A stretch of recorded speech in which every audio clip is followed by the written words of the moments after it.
Hello, welcome to Scarredlands, A Family Affair. This is episode 6, The Overseer. When last we met, our family had returned to the cellar, accompanied by the... What a perfect description of us, just as a group. Spend a lot of time in that cellar. No, they were accompanied by Erin, the priestess of Enkili, who had sovereign glued the Charduni worshippers in the keep to keep them away while this errand was finished. And you all made your way down into the basement, finished clearing it out, got the relevant information for unlocking the door from a Chardun slain who had been left behind to ensure that the Overseer would be able to get in and get their item. I believe you had all managed to rest up, and we're basically in pretty good shape at this point. And I believe, if I recall properly, it was Zopa who's the one that was going to actually open the door, phonetically sounding out the Dwarvish. Is that correct? I believe you are correct. As best we could with our non-existent dwarven language skills. With all the pigeon dwarf that you're speaking? Right. Yeah. I think this means thank you. I wanna hear what pigeon dwarf would sound like. You know, like Hang on. Probably That's would fair. a little bit. So yeah, you were all at this door, and you had just, I believe, prepared to open it, or you were just starting to open it. You had put the blood on it. Yeah. I think we opened it because the room's been revealed, but that's just a guess on my part. That is correct. Yes. So, as these, let's not waste any time. No further ado. The door opens. You see this room open in front of you. There is a stone altar at the far end of the room that resembles the sarcophagi, is carved with similar symbology as the sarcophagi in the other room, but appears to just be like an actual altar or slab.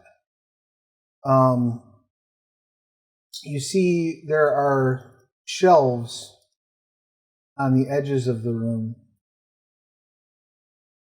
that do not appear to be stocked from where they are, though the only light source that you have, I believe, is Millie's arrowhead, and she's behind a couple. However, I think I'm also the only one that doesn't have dark vision. That might be too. You and No. you and Yeah, Jedryn. I don't either. Okay. And you do see, laying on top of the slab, there is basically what looks like a whip. It's hard to tell exactly what it is made of from at this distance, particularly if you're relying on dark vision and don't have the ability to discern color.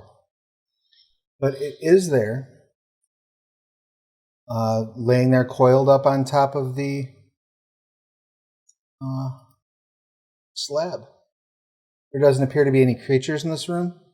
And in fact, it looks largely like it is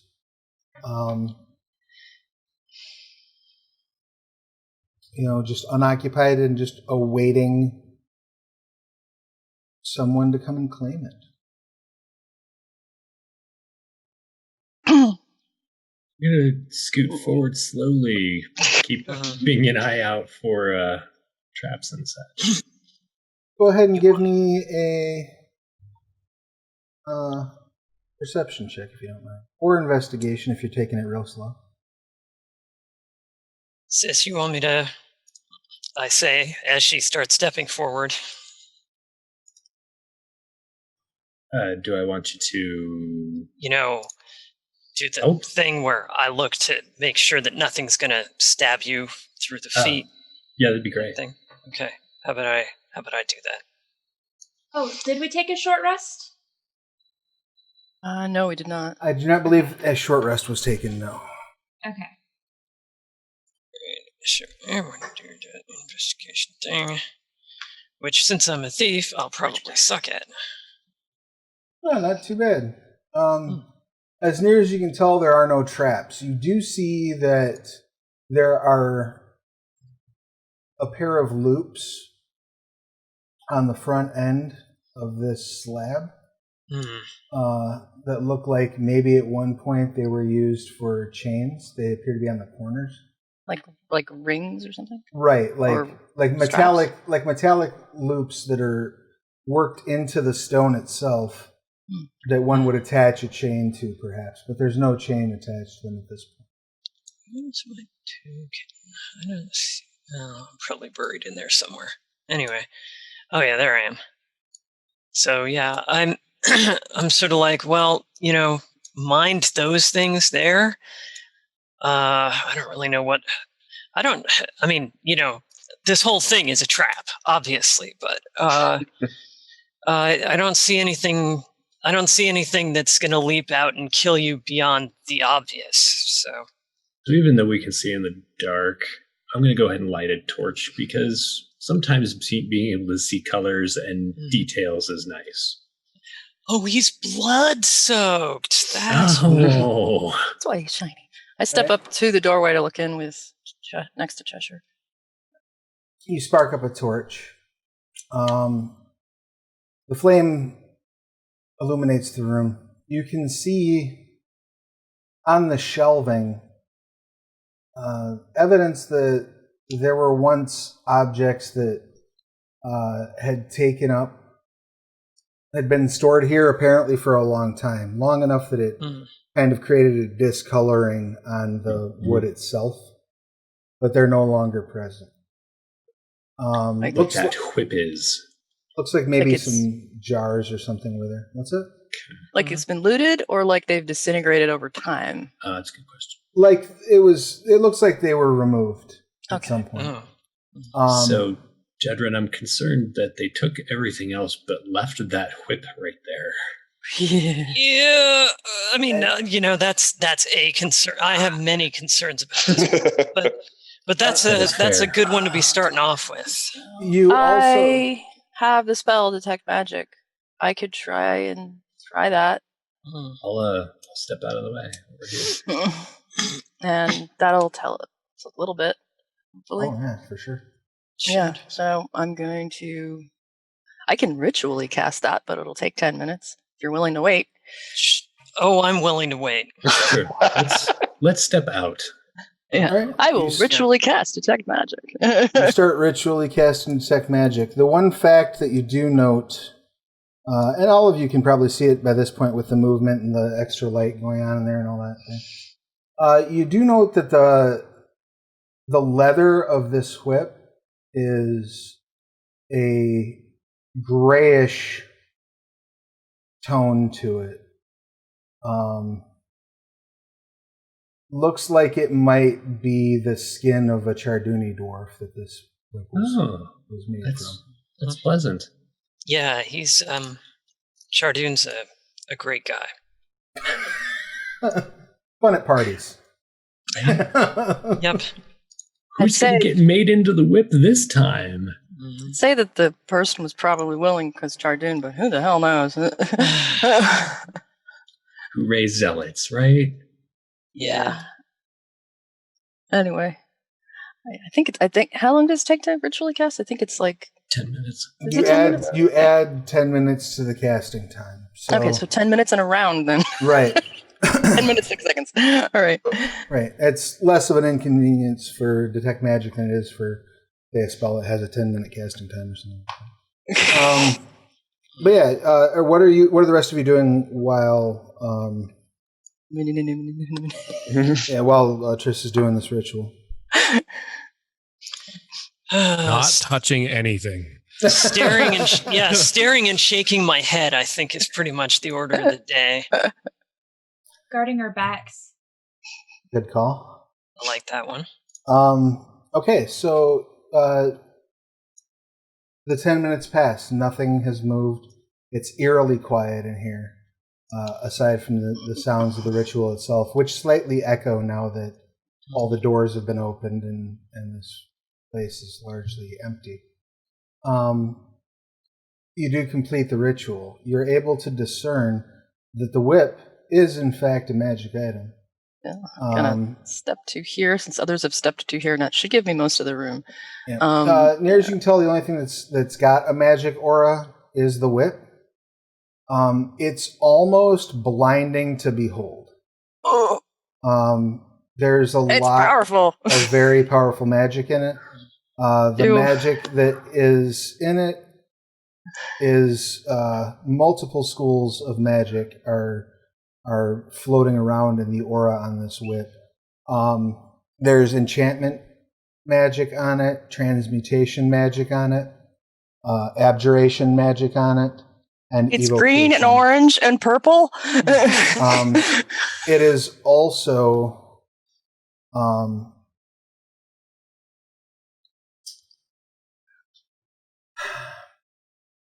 the aura itself seems to almost pulse as if it is shifting back and forth between prioritizing different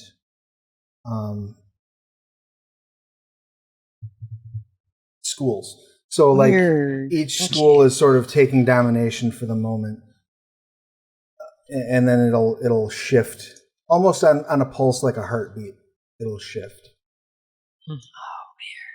It's shifting between abjuration, transmutation, and enchantment, like a rotating disco ball. Okay, I don't know what that is. That was an anachronism. Like a What's a disco ball? yeah. I do want to step up a little bit more so I can get the back wall in my aura and hope that nothing shoots me while I do that. Watch out for those slime things. Yeah. There does not appear to be any magic on the back wall. Okay, that should give me The one thing I everything. guess that you do note is the door itself to this room does have a strong magical aura on it as well. And unsurprisingly, the door is magical too, but we kind of knew that, so that's not a shocker. But yeah, if there's any other traps or anything here, they're not magic, they're mundane. And just the whip, I guess, itself, which is mega. Like, I'm thinking like, I don't know, at least legendary level stuff. I don't know. Powerful. We have to get this out of the basement, right? Like, we can't just leave it here and Well, we have to get it out because theoretically we can use it to free Dad. Could this be what we've been looking for? If The that's weapon? the, I thought it was gonna be a flail. Was it a whip? What if we What use are it the to legends? free Dad and then put it back and fill this in with rock and cement and I mean, I'm fine with that. I'm fine with that. I am too. I'm just getting an odd sense here. Hmm. The only thing was they said it could be used to free people, but honestly, it's an enslaver weapon. I don't Yeah. see that connection. You'd And be I mean- surprised, but Chardoon isn't really well known for his freeing of slaves. Quite the opposite, in fact. Right. But if Dad's right and this can break bonds, that seems important. Well, I point to Zopa. You're the overseer. Annoying me. saying it just I'm just worried Keep about saying it. The how does artifact it, might believe us. how does it Just- decipher what bonds? yeah, like covalent bonds. I mean, Yeah. I'm worried Dad's going to be like, "You're not my kids." When we're done. Oh. Yeah. Damn. Oh. Your mothers and I were never married. Don't give the GM ideas. Right? I'm Billy starts just, looking I mean, weird. Gix is saying this. He's worried Yeah. specifically Oh, about yeah. Dad not being Dad anymore, according to Yeah. Dad. Oh, don't worry. Dad's never getting away from us, bud. If he breaks those bonds, we'll just have to remake them. Yeah. Yeah. Yeah, Well, it's a good believe thing me. He's never hearing the end of this shit from me. Ever. Yeah, if we have to remake them, at least I know that I have a job where I'm learning how to make such things. So This is your dad chain. You don't take that off. I have it scratched in Dad on it, like a backwards D. World's bestest daddy. I know. One of those mugs. We're quickly getting into a different territory. A little bit. If- My kid made it for me. Like the handle's all crooked and shit on it. Oh God. Okay is spelled wrong. I'm carefully watching with my aura while Zopa picks it up just to see if Okay. like magic overwhelms you or And something. you're reaching up and grabbing it, Zopa?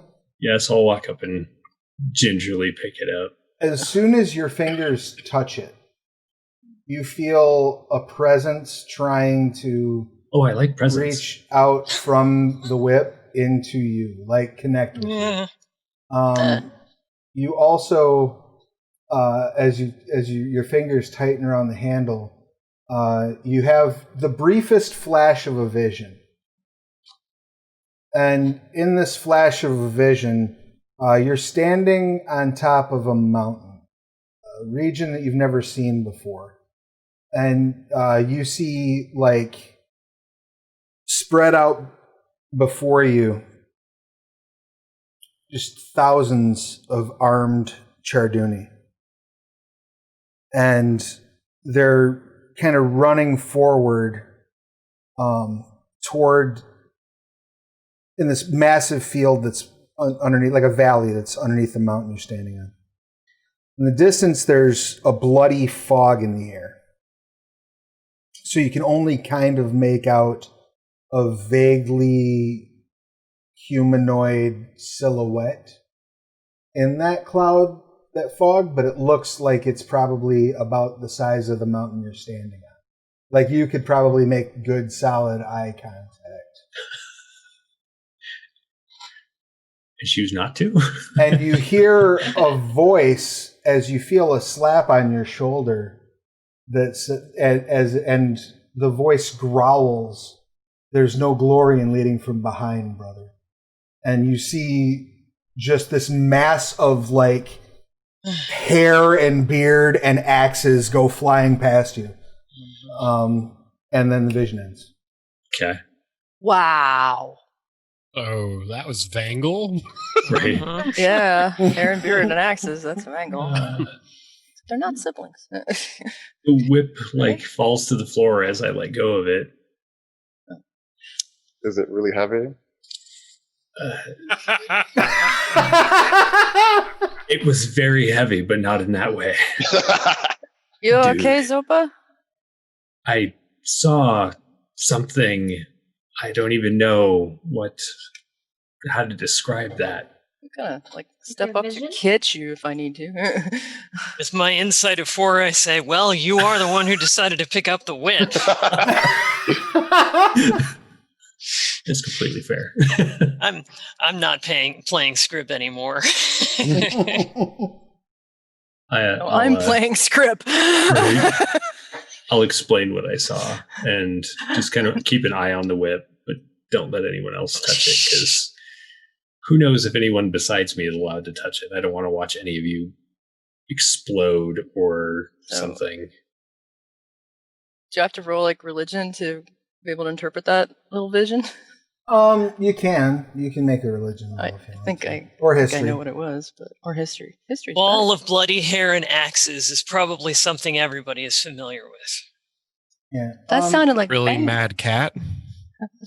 Yeah, with a 12, I mean, it sounds like there's no specific incident in the Divine War that you've heard of that vision seems to describe. But having said that, there were plenty of battles in the Divine War that didn't get chronicled. Or that the chronicles because no one was left to tell about them but the gods. Right. The only thing that I find odd is that it sounded like Vangal said, "Don't stand behind brother," but Vangal's brother is in Keeley. Could have meant like brother in arms. Oh, okay. I think they all kind of see each other as brothers. They're gods. They're weird. I don't know. Yeah, exactly. That is a statement I can get behind. I look around at all of you who are also not my Yeah, blood. exactly. Yeah, it just gets more and more furrowed. So they were all adopted by Deneb. It makes sense now.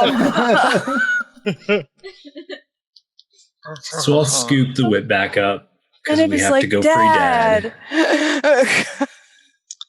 As you scoop the whip back up and turn from the altar, you feel that bond that the whip is trying to make with you is impeded.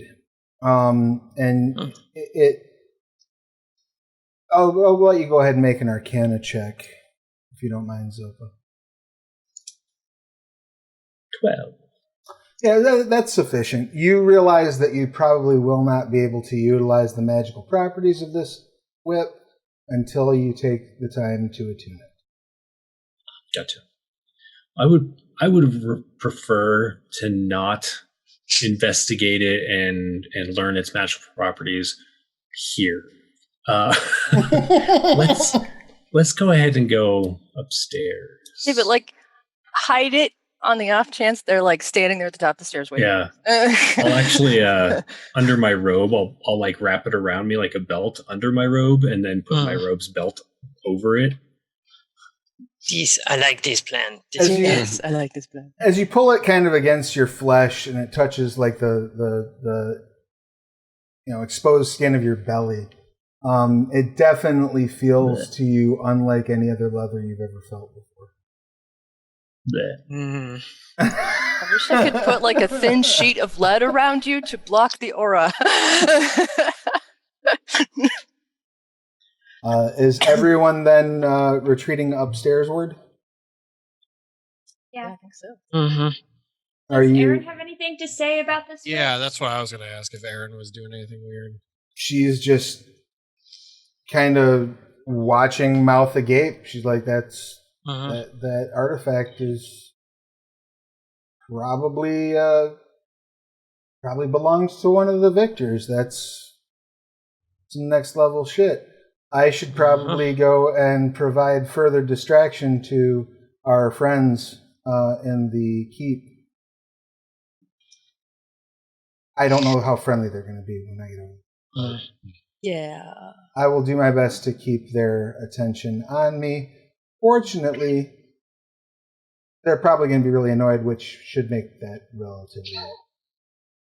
Just You need help? out or something if you need help, because we don't want to put you in any danger. Yeah. No, I can take them. Mm-hmm. I will yell if they start hurting me. Yeah. We'll come running if we hear. And you all hop up, and Climby. surprising no one, Dad is exactly where he was with exactly the same look upon his face. Only with a blankie over his head. And Aaron hops up and walks out. Zopa, what would you like to do? So knowing that they are around, I want to try and avoid the Charduni worshippers. So far I'm as you thinking I know, they are still glued in the... Right. I mean, I don't know what this sovereign glue stuff is, but I'm not really sure I feel like putting Dad's safety and our safety in the hands of it. So They couldn't go through that door, but they might have been able to break a window or some other Right. means to get out. So I think I'm going to go hide in busted the the loft, door, for that matter. in the barn. What? well, let's Yes. free Dad first. I can't. I can't yeah. until, Oh, because you have to go attune to the thing. Yeah, Uh-huh. that's right. Yeah. Yeah. She's got to make friends with her new buddy. So you walk into the loft to meditate on this Lash. What are the rest of you doing for the next hour while Zopa is attuning this weapon? I follow. I'm following anyway because I'm going to check on the flesh strippers. Yeah. They are very drunk. There is one flesh stripper. You're a Slitherin, so you can kind of get an idea of what it's doing. Just imagine kind of like one of the Bluth cartoons where like there's a drunken rat just sort of like blowing bubbles and talking nonsense. There's one flesh stripper that's kind of doing that in the corner while the rest are all just passed out. Wow. Assuming I can get away without him nipping me, I scooch him on the head. He sort of like lazily rolls his tongue out of his mouth and like Perfect. licks at you, but is just entirely too shit-faced to actually do anything. Still. Good little fella. You've got me completely inebriated. Other than that, the flesh strippers are basically fine. Anything Korggix, Jedryn, or Cheshire are going to do inside? I'm just disappointed that they've basically taken my room in the stable. So now I'm trying to figure out where I'm going to sleep. So I'm like, maybe checking the tree out back. Maybe I could crawl up in that somehow. All right, you step around out to the back. Go ahead and give me a perception check, Korggix. Oh boy. Around. And perception is wisdom, right? Yeah. Mm-hmm. 15. Okay. Not bad. You see Enrique up to the north, Copperfield boy. And he is speaking with a man you have not seen before. Looks like an orc. Well, Baby daddy. yep. Alarms instantly go off in Korggix's head, and he drops everything and beelines it straight to Enrique. Right, you come running over, and the person that he's speaking to, the orc that he's speaking to, sort of tenses up a bit, but doesn't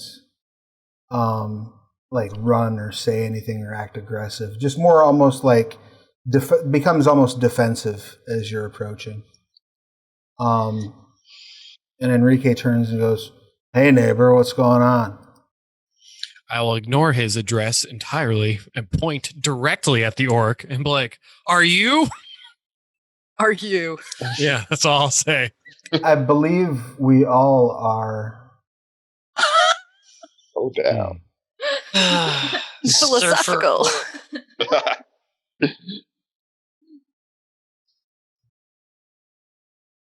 Am I whom? Are you? Korggix is trying to find good words, trying to sound like his siblings. Are you relevant to the situation up the road? He sort of raises an eyebrow and says, "What do you know about it?" And almost there's a little bit of aggression you pick up in his tone, and Enrique immediately puts a hand on his chest and is like, "Dude, relax, it's my neighbor, it's cool." Yeah. I definitely reciprocated the aggression. With, like, I definitely, like, body language wise, met that. You want to step? We'll step. Yeah, I'll smack you. I don't give a fuck. Was very much the body language I put off, and I'll say I was the one who slept on the porch all night after those bastards got off lucky. What happened is, and Enrique told me that I need to go up there, but Why do you need to go up there? I just need to know if She's okay. So, are you part of the root cause of all of this?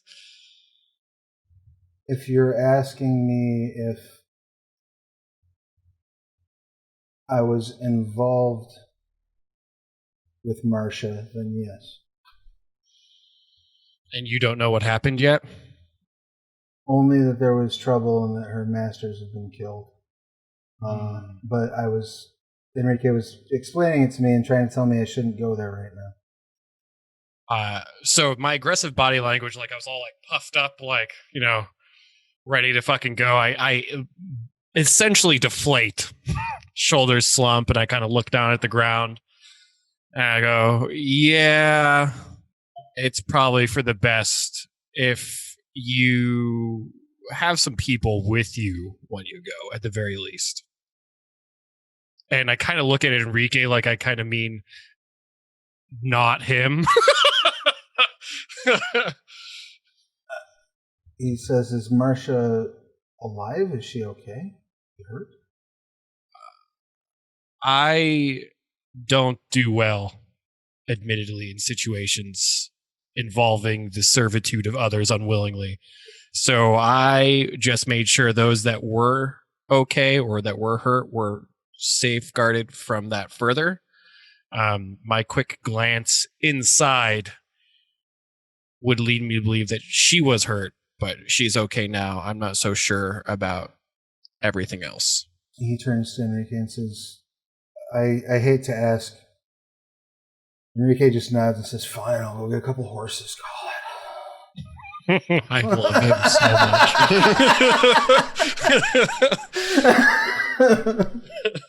much. And Korggix doesn't really know how to be like, what's your name? So he's going to be like, I'm Korggix. And just like turn around and be like, be right back. And like not wait for him to say what his name is. All right. And you're going where from there? I am going to Jedryn.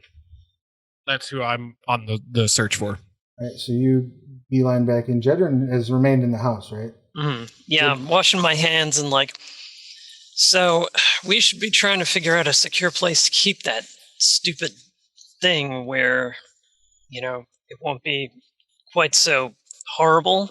I don't know. I mean, didn't Pop say he wanted it? Yeah. Yeah, he wants to give it to some people, but we don't actually know who those people are, so. Oh, I'm not there. I couldn't have said yeah. Never mind. Yeah. I mean, if we're going to do that, we're going to have to figure out how to save him and get it out of his vicinity before he becomes fully cool. I don't know how long paralysis by steel floor plate lasts after you fixed it. Yeah, I mean, well, I don't have any idea exactly what's going on there. I'm hoping that the stupid thing will be able to solve the problem, but I'm assuming Korggix's entry is not quiet nor subtle, right? Yeah, the door is like essentially just opens so hard that it hits the wall and then like closes and almost hits me. So I'm like struggling with the door as I come in. Once I get Korggix down off Kramer's in. We need to reinforce that door like we did with the big house. Yeah. Once I get down from the rafters. And I'll just start right in with it once I see Jedryn. I think we found the orc. That's all I'll say. From up the. Oh. Yeah. Yeah, I forgot his name. I don't think I asked for his name, but he's over across the street. Okay. Let's. I definitely like to at least see the guy. So I'll be right back. He's headed up. He doesn't even know what happened. He should probably. Yeah. I'll. Yeah, I don't think Enrique is the best escort. Okay. Yeah. I should handle this. And I'm gonna come with you just in case. Sure. Yeah, that's fine.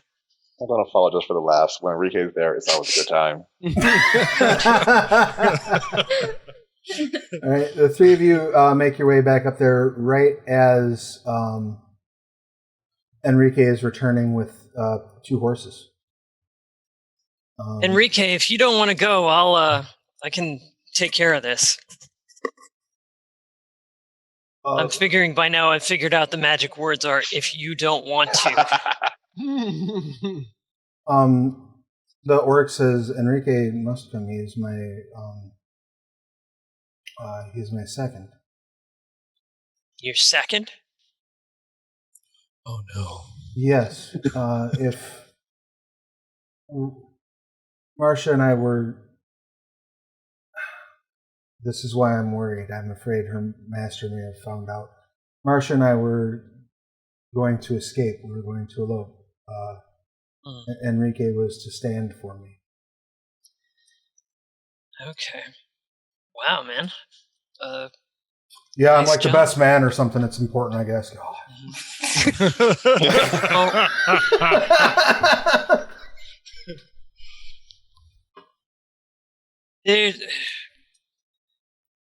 The stuff that happened, it's going to cause feelings that you might want to have here first. How about we put it that way? What stuff that happened? What happened? Korggix is visibly shrinking. Yeah. Persuasion 16. Come here. Sit down. Korggix, you remember the stuff they used on the rats? Go get like a shot glass of that. Okay? I don't think I was there for that. I was still at the barn. Oh, But yeah. I did smell it, and I probably saw it when I went to go, where's my bed? I was going to say, yeah. Yeah. Okay. So I'll skitter my way back to the stable. I sit the guy down, and in the way of someone who grew up as a farm slave, I kind of explain what I understand of what happened. You know, that Okay. yeah, that there was an attempt to get rid of the child, that some other stuff may have happened. He starts visibly shaking and says, "What child?" Ooh. Ooh. Don't die. Very glad he is no longer near the situation. Break Ayli. Shit, I didn't mean to kill you on stream. I'm sorry. You're supposed to wait till after plausible deniability. You failed your snurfle check. Yeah. And Jedryn puts her hand on his well, if he's sitting down, on his shoulder, and if not, on like his forearm, and is like, I think from what we can gather, and the rest of the house slaves up there weren't feeling super chatty. It looks like he may have figured out that she was with child, and the farmer decided to do something about it. He just gets up and hops on a horse and takes off riding. Yeah. He said it in the wrong order.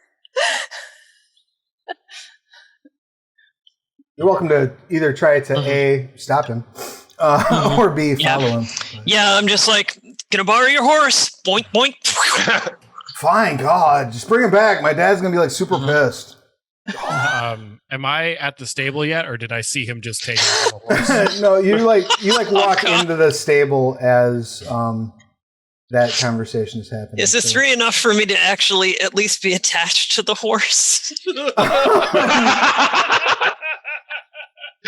You could I mean, I'm okay swinging like a barn door. Dignity is not a big thing for Jedryn. I mean, you're like hanging, you're like holding on to its mane and like sideways on the side of the horse right now, like trying desperately to pull yourself back up. Mm-hmm.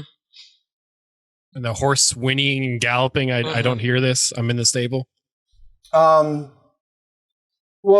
you're walking into the stable like as that conversation is occurring. So when you walk in, what are you saying or doing? And what's going on with the other? I know Zopa's just up in the loft. Millie and Triss, what are you two doing? We were organizing flesh strippers and like, who's with Dad? when Korggix comes in. I'm just gonna be like, I need that smelly shit that made them sleep. It's not going to wake him up. I don't need him. I don't need it for that. I just need whatever it is. Now you all hear a whinny and then a second whinny, and What's going on? I sigh. I open up the stable door, and do I see him going? yeah, off in the distance. They're already. All right. Yeah, you see him Too late like for that. off in the distance, getting small, and then you see like Jedryn like literally hanging off the side of the horse. Silver! I guess I'm sprinting. I just sigh and slump my shoulders and then just start opening it. I love how I keep presenting myself as the competent one. I follow Gix because some shit's going on. Millie, check on Dad.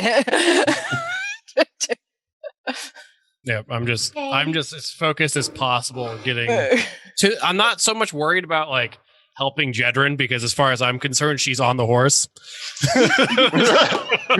So Technically. I'm just trying to get to the farm to stop him from like bursting in and freaking everybody out.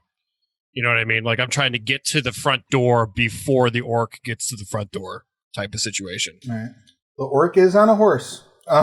So I'm a Scrag. So maybe I'm faster than a horse. You're fast, but you're not fast. I don't think I'm that fast. Yeah. So as the four of you, I guess in total 4 of you, start making your way northward. Cheshire, are you following them as well when you see this? Jedryn's got it. All right. So where are you heading from there? Is this house like small enough for me to somehow get on the roof? Oh yeah. Okay, yeah. I'm just gonna like jump on the roof and feign relaxing on the roof while making sure that no random people just randomly walk up and say like, I wonder where Cal is. Oh my god, there's a thing. All right. So it's just kind of keeping lookout on top. All right. So go ahead. I remember.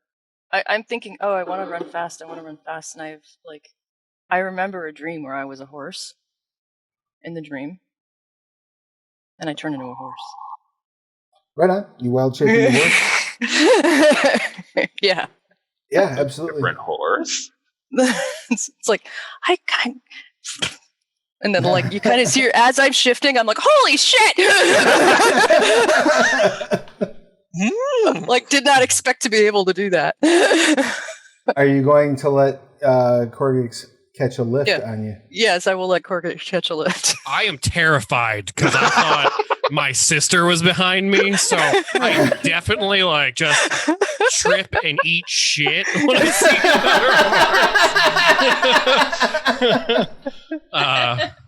It's okay. We're here to help. I assume the horse talks like no, like I see here. Holy shit! And there's a horse. Hey, Korggix. It's like, did somebody put peanut butter in that horse's mouth? But I can do like it's speaking common, or grab you with my teeth, like get on, you idiot. Yeah, I just. No saddle, no reins. I guess I just go, and I'm internally monologuing. Can it get any worse? All right, we'll get back to you all that's heading northward in a moment. You don't have to make an animal handling check, though. That's true. Yeah, that's probably for the best. So, Zopa, why don't you go ahead and add a item to your inventory? In D&D Beyond called the Lash of the Overseer. Okay. And Millie, Millie and Cheshire, you two can benefit from a short rest. So can you, Zopa. I can? Really? Or no, Millie and Cheshire and Zopa. Oh, I thought you said Jedryn. No, yeah, Millie, Cheshire, and Zopa.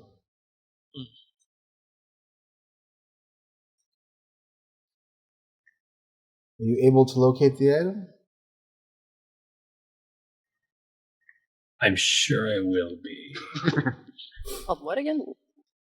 Lash of the Overseer. Do we have to call you Madam Overseer now? I think you do. I mean, I will. Just being sure, like what the new protocol Especially you. Because you're my actual brothers.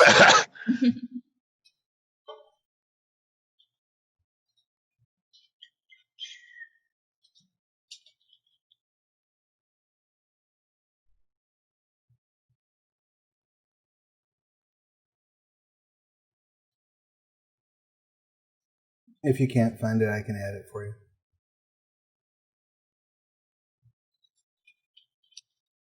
There it is. Done. And I know your throat's giving you a little bit of trouble, so I'll go ahead and read what it can do. You are now attuned to it, or you may attune to it. It's a standard whip that does get a +3 to attack and damage. Beyond that, you can use an action to crack the whip, spend 1 charge, and command obedience from each creature of your choice that you can see within 120 feet of you. Each target must succeed on a DC 22 Wisdom saving throw or be charmed by you for 8 hours. I will not abuse this power at home. I will not abuse this power at home. While charmed, they regard you as a trusted leader. If harmed by you or your companions or commanded to do something contrary to its nature, the target ceases to be charmed. You can also spend charges to cast the following effects. 1 charge, hold person. 2 charges, flesh to stone. 2 charges, force cage. 2 charges, dominate monster. Or imprisonment with 3 charges. You may also end the effect of any of those spells by spending the requisite number of charges. Gotcha. And so when you say, like, I can make someone do something unless it's against their nature, so, like, if I charmed Cheshire and was like, hey, go clean the barn, it would just much end. against his nature. Yeah, It's it like- would just end the spell. No. To say. Ain't gonna do it. Get advantage on the save. But you could use dominate monster, I suppose, to make that. Yeah.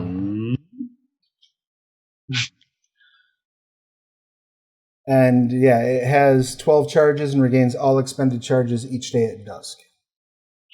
Dusk. Jesus.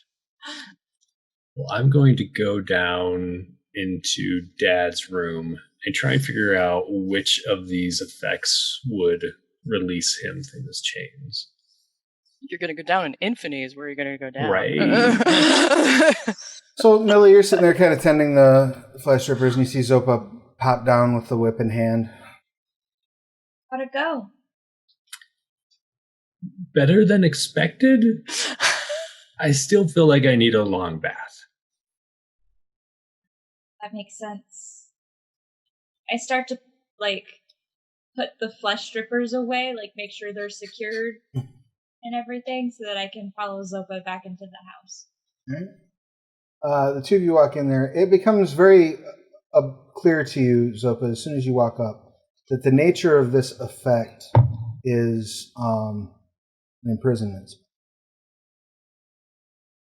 So it would take 2 or 3 charges, did you say? 3 charges to end it. Okay. He's being held up, right? Like in the air? So he's kneeling at the opening. Gotcha. And the chains are shot up out of the. It's like a scene out of Hellraiser. There's just chains Millie, sticking out of the ground. Millie, can you just grab him and pull him back from so he doesn't fall into the hole? Yeah. And then I'll expend the charges. All right, you uncoil the whip and crack it and expend the 3 charges, and the chains just turn to dust. The hooks fall out of him. The wounds that they had left immediately seal. And he, falls backward into your arms, Millie, and goes, "Oh, God!" Oh. Dad, are you okay?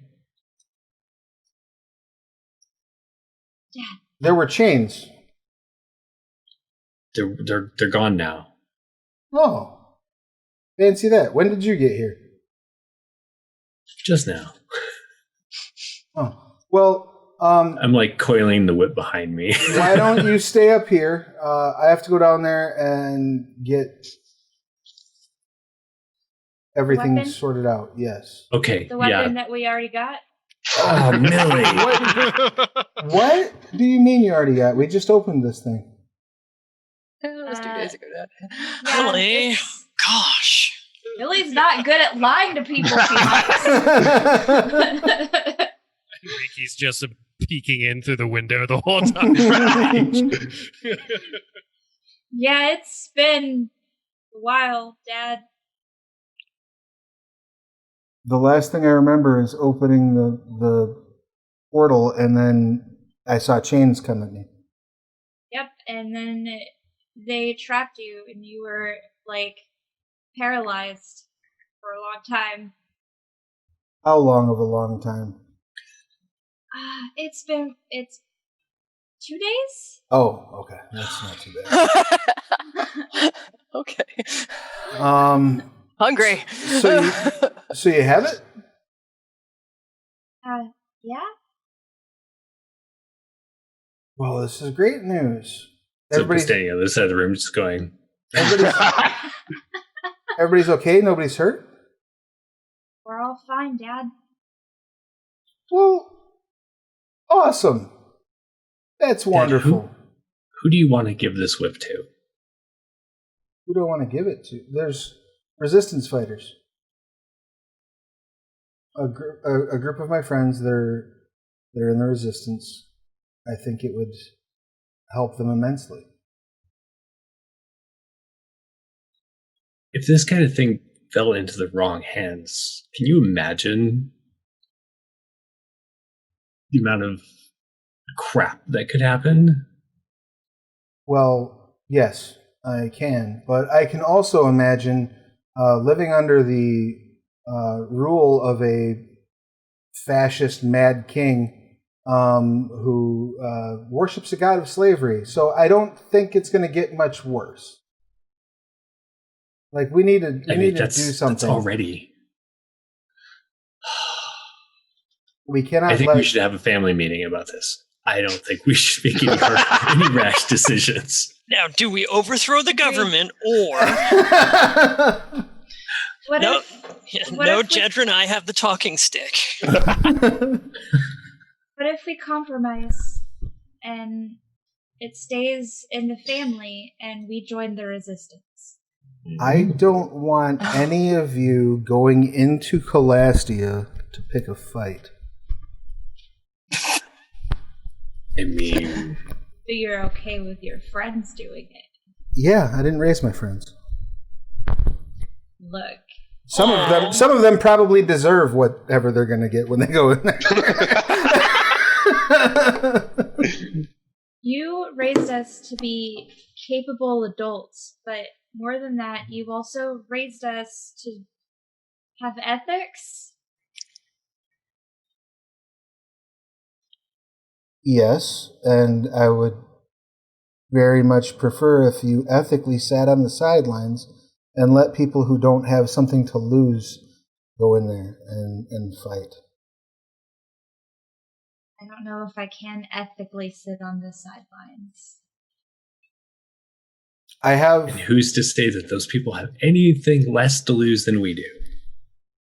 Well, none of them have my family, and so that means whatever they have is less. Aww. Dad, you haven't eaten in days. Come sit down. Come sit down and eat, and we'll talk about this. I am kind of hungry. Okay, you know what? We can have a family meeting about it, but I mean,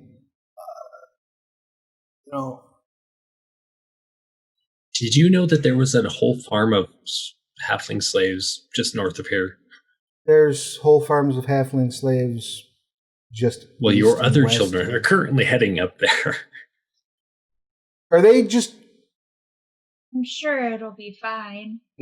Are they just going to pick? This is what I'm talking about, Millie. You can't just stop every time you run across some slaves and pick a fight. That's not how you win this kind of a revolution.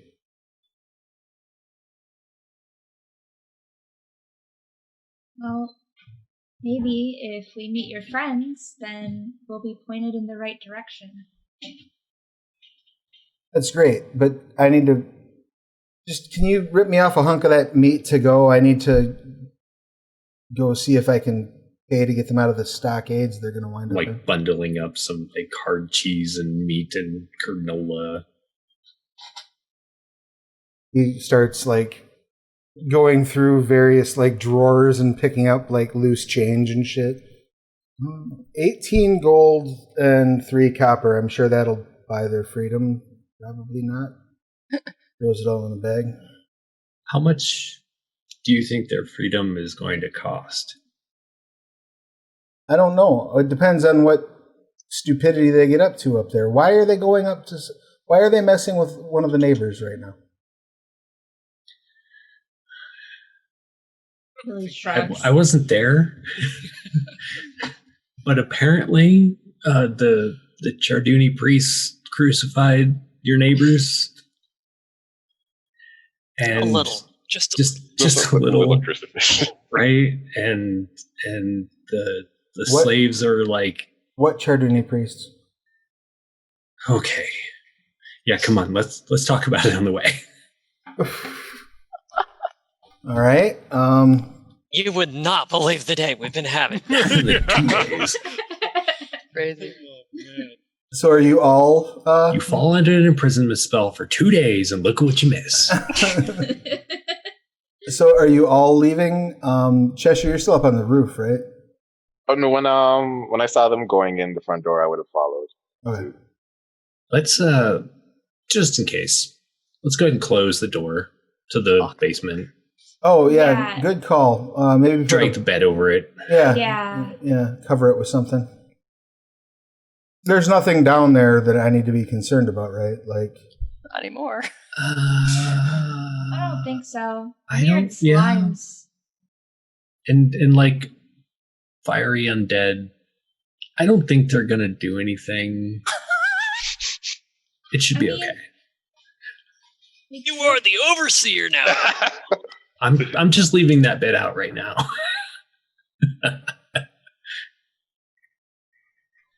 Well, by the way, Triss is a horse. What? What? Yeah, we should go.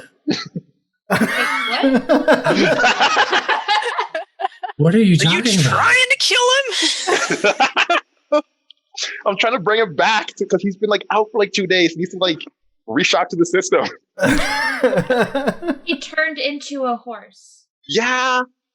That's accurate. That's what I saw. That's definitely probably what happened. Like magic? It kind of tracks though. And then the 8-foot-tall Scrag immediately hopped on its back.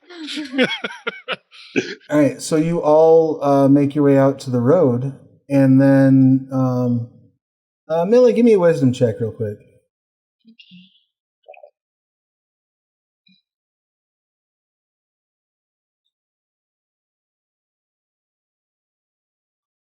Click it.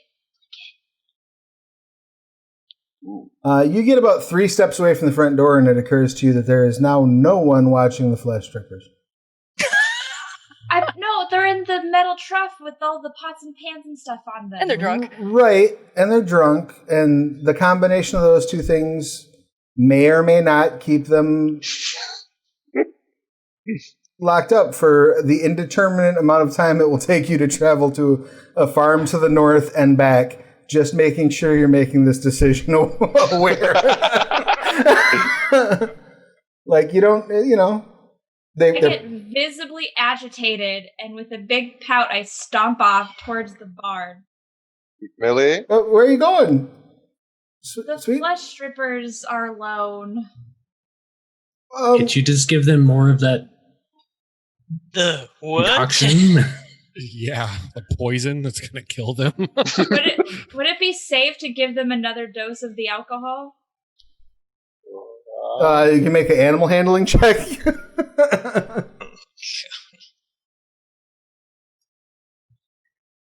Not a medicine check? I'll allow medicine, sure. I'll allow it. Why not? Woo! Oh, nice. You're fairly certain that another dose would be dangerous for them at this point. I don't want them to OD. Well, can't we put them in a jar or something? How many do you have? 14. How did you wind up with 14 of them? We found some, below the house. I had flesh strippers in my basement? Probably still do, honestly. There's a lot of them out there. Cheshire. I don't know that. I still have missing flesh. You're all You're healed. fine. Don't tell Dad. How many jars do we have? 3 or 4. I was going to can some tomatoes. But I suppose we could ask Rinaldi if he could keep an eye on them, I suppose. Okay. That probably won't end poorly. Sure. We should have Enrique do it. It'll be fine. No, don't Hey, trust that. Jeremy, if you wanted to make Enrique do something, just toss it out. Zopa has been eyeing you and giggling to herself. Khalid stops and knocks on the Copperfield's door and says, Rinaldi, my daughters have decided to breed flesh strippers. We have to leave them alone. Can you box them up or something in a way that will be safe and keep an eye on them? He says, I have here. And he walks away and comes back with like a chest, like a treasure chest almost looking box. In the Scarred Lands, this really is a day on the fucking farm. Is it made of like iron? Like it's not wood, right? It is wooden. He says, but if you place them in here and lock it with this key, he pulls out like a golden key. He says it will cast a spell on it that will prevent it from being broken or opened. I look at the key in absolute awe. Wow, thank you. Yeah, no problem. I just need that back and clean any rat shit out of it before you return it, please. Yeah, we're having cages made, so that's no problem. Thank you so much. Just being neighborly. You should probably put some of that meat in there. Yeah. Just, keep them happy. Yeah, as the alcohol starts to wear off, I'll probably be hungry. You get back and there's just one rat left in there, but he's very happy looking. One very happy looking fat flesh stripper. No, they don't commit cannibalism. Until they're locked in a magical chest with no. Right, until they get really, really hungry. Yeah, you're able to move them no problem and lock them in the chest, and you can sort of feel like a burst of energy when you click the lock, as some sort of a spell goes into effect. And then you all... I want to write a little sign. I don't have any paper. There's just parchment and whatnot in the house. Cool. I'm just gonna make a little note. Do not open. Flesh strippers inside. All right. You stick the note on the crate or on the chest in the barn, and you all start heading northward. Anything else before you leave that particular section? That's all I can think of. Okay. So those of you who had the head start, Jedryn, Technically. Korggix, and Triss. So as you're riding up to the farm, you hear just this horrific a wail that sounds like a wounded lion almost. Just this awful animal cry of misery sort of echoing through the field as you come riding up.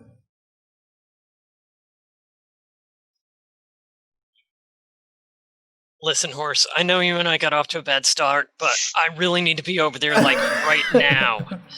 It straightens up and starts running right. Okay. But you are all pretty much neck and neck by this point.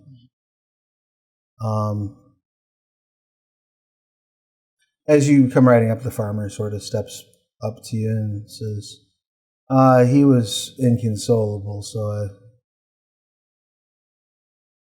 I let him go in. She make it? She's fine, yeah. You know, I mean, all things considered, she's fine. Thank you for doing what's right here. I know it's been taking you away from your fields and everything, but... Oh, that's fine.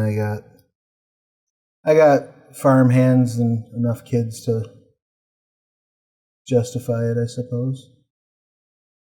Stepping away for a minute or two ain't gonna hurt anybody. Talking to the other horse, saying, "I'm a horse. My name's Windy. I can ride." I don't know if the other horse understands me or not, but the other horse. The other horse looks over at you and just goes, "God," and rolls its eyes.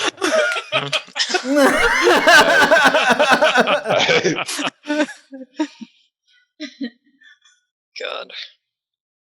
The farmer says, "You're welcome to go in there if you need to." But yeah, I was already on my way in. I was like, I didn't even like acknowledge the farmer's existence. I was mostly just, I wanted to make sure he didn't do anything rash. Flexibly as a horse, I'm trying to follow Gix into the building.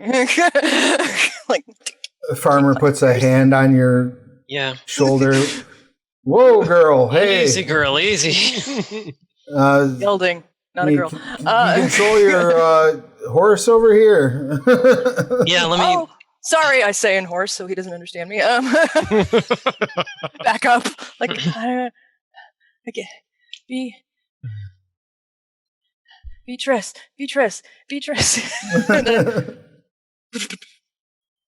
Wow, I was a horse. What the? Wait. That was cool. What did you?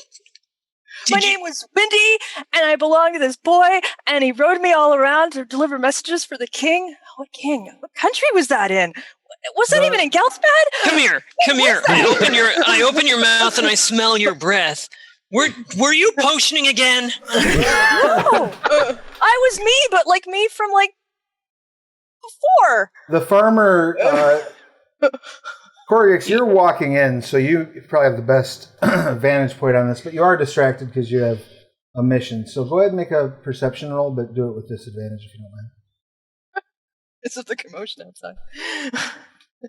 Well, they both are shit, so I don't notice whatever. You don't notice. You just come walking in, and as you step into the house, you see the orc is just like the halfling woman, Marcia. She's laying in the bed.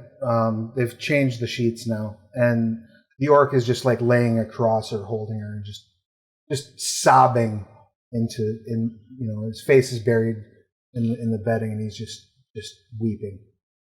And the rest of the halflings are just kind of standing around looking very sad. What's the halfling woman doing? Like, does she like? She's like petting his hair and telling him that things are going to be okay. But is she like uncomfortable? No, not at all. She's like totally. She looks fine. Sad, but right? She doesn't Sure. She doesn't look. She's not like, "Oh, get off me, you big fucking orc." No, she's not. Right, or like, "Ow, you're hurting me. I'm still injured," like type of thing. Okay. I'll just break the silence as much as I'm sure there is outside of the sobbing, and go. It's Korggix. I don't remember asking for your name. and if I did, I don't remember it.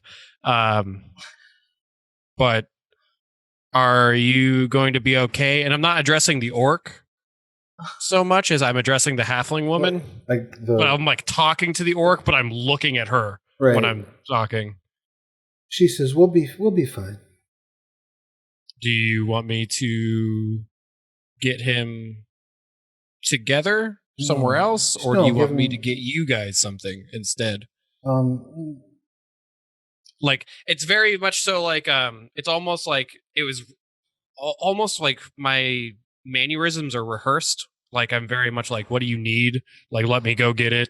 Right. She says, if you could get us both some water, that would be great. Thank you. And I just like kind of like do like a half bow, and then I go and immediately set out on that to go get water. As you step outside to like head over to the well, you see the farmer is now like holding a pitchfork as Triss and Jedryn are like, "Oh my god, you were a horse!" Da, da, da. The farmer's like got a pitchfork and like not directly aimed at Triss, but like looks like he's ready to stab her in the event that she gets too close. Oh, it's okay. It's okay. It's okay. Does he notice me? He doesn't. No, he's 100%. I'm just going to grab the back end of the pitchfork and try to pull it out of his hand, as I don't understand that he's like being defensive or what happened. All I want to do is take the weapon away. You get it from him. He goes. He looks around and says, "You brought a druid here?"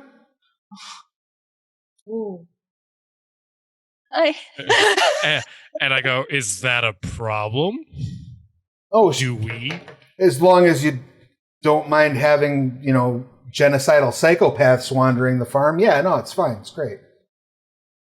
The druids are the genocidal psychopaths? And I like look at my sister. I don't kill anything. I mean, unless it's in self-defense. I've never committed genocide. Anything like that. I'm not one of those cannibal Slitherin. I'm not going to hurt you. Don't worry. I'm not like that at all. We're nice. I'm not like those other Slitherin. It's okay. I won't. I go, other Slitherin? Yeah. She's a hedge witch, nothing more. She's not some, crazed, raving, brown gorger or something. Or, a red witch or... I'm just going to look at the farmer directly in the eyes and be like, I don't know what the fuck they're talking about, but they're okay. And if you point... and I'm going to say as intimidatingly and monotone as possible, if you ever point a weapon at my sister again, it'll be the last thing you do. And I hand it back. I hand the pitchfork completely back. And I'm like, it was kind of like, don't ever do that again in my presence or I'll kill you. But I kind of get it. Just relax. There's other things going on that are more important. Denevin and Keely. I don't do it. Any of the other things. Just I'm redeemed. He takes a deep breath and says, "You'll have to forgive me. I was just a boy when I saw my uncles get ripped to pieces by druids during the war." Oh, the druid war. And I just go, "It's fine. It's just that. There's more important things going on right now. Is the water usable? The well's from good. The well? Well's good." And I go, hopefully there's no more misunderstandings. I just kind of look at everybody. I go to get water. I think he's freaking out because I'm a Slytherin, and he's actually freaking out because I'm a druid. He sets the pitchfork against the door and says, "I'm really sorry. I'm not normally like that." I'm not normally so excited, but I can change to a horse. You've had a day. I think we all have at this point. You could say that.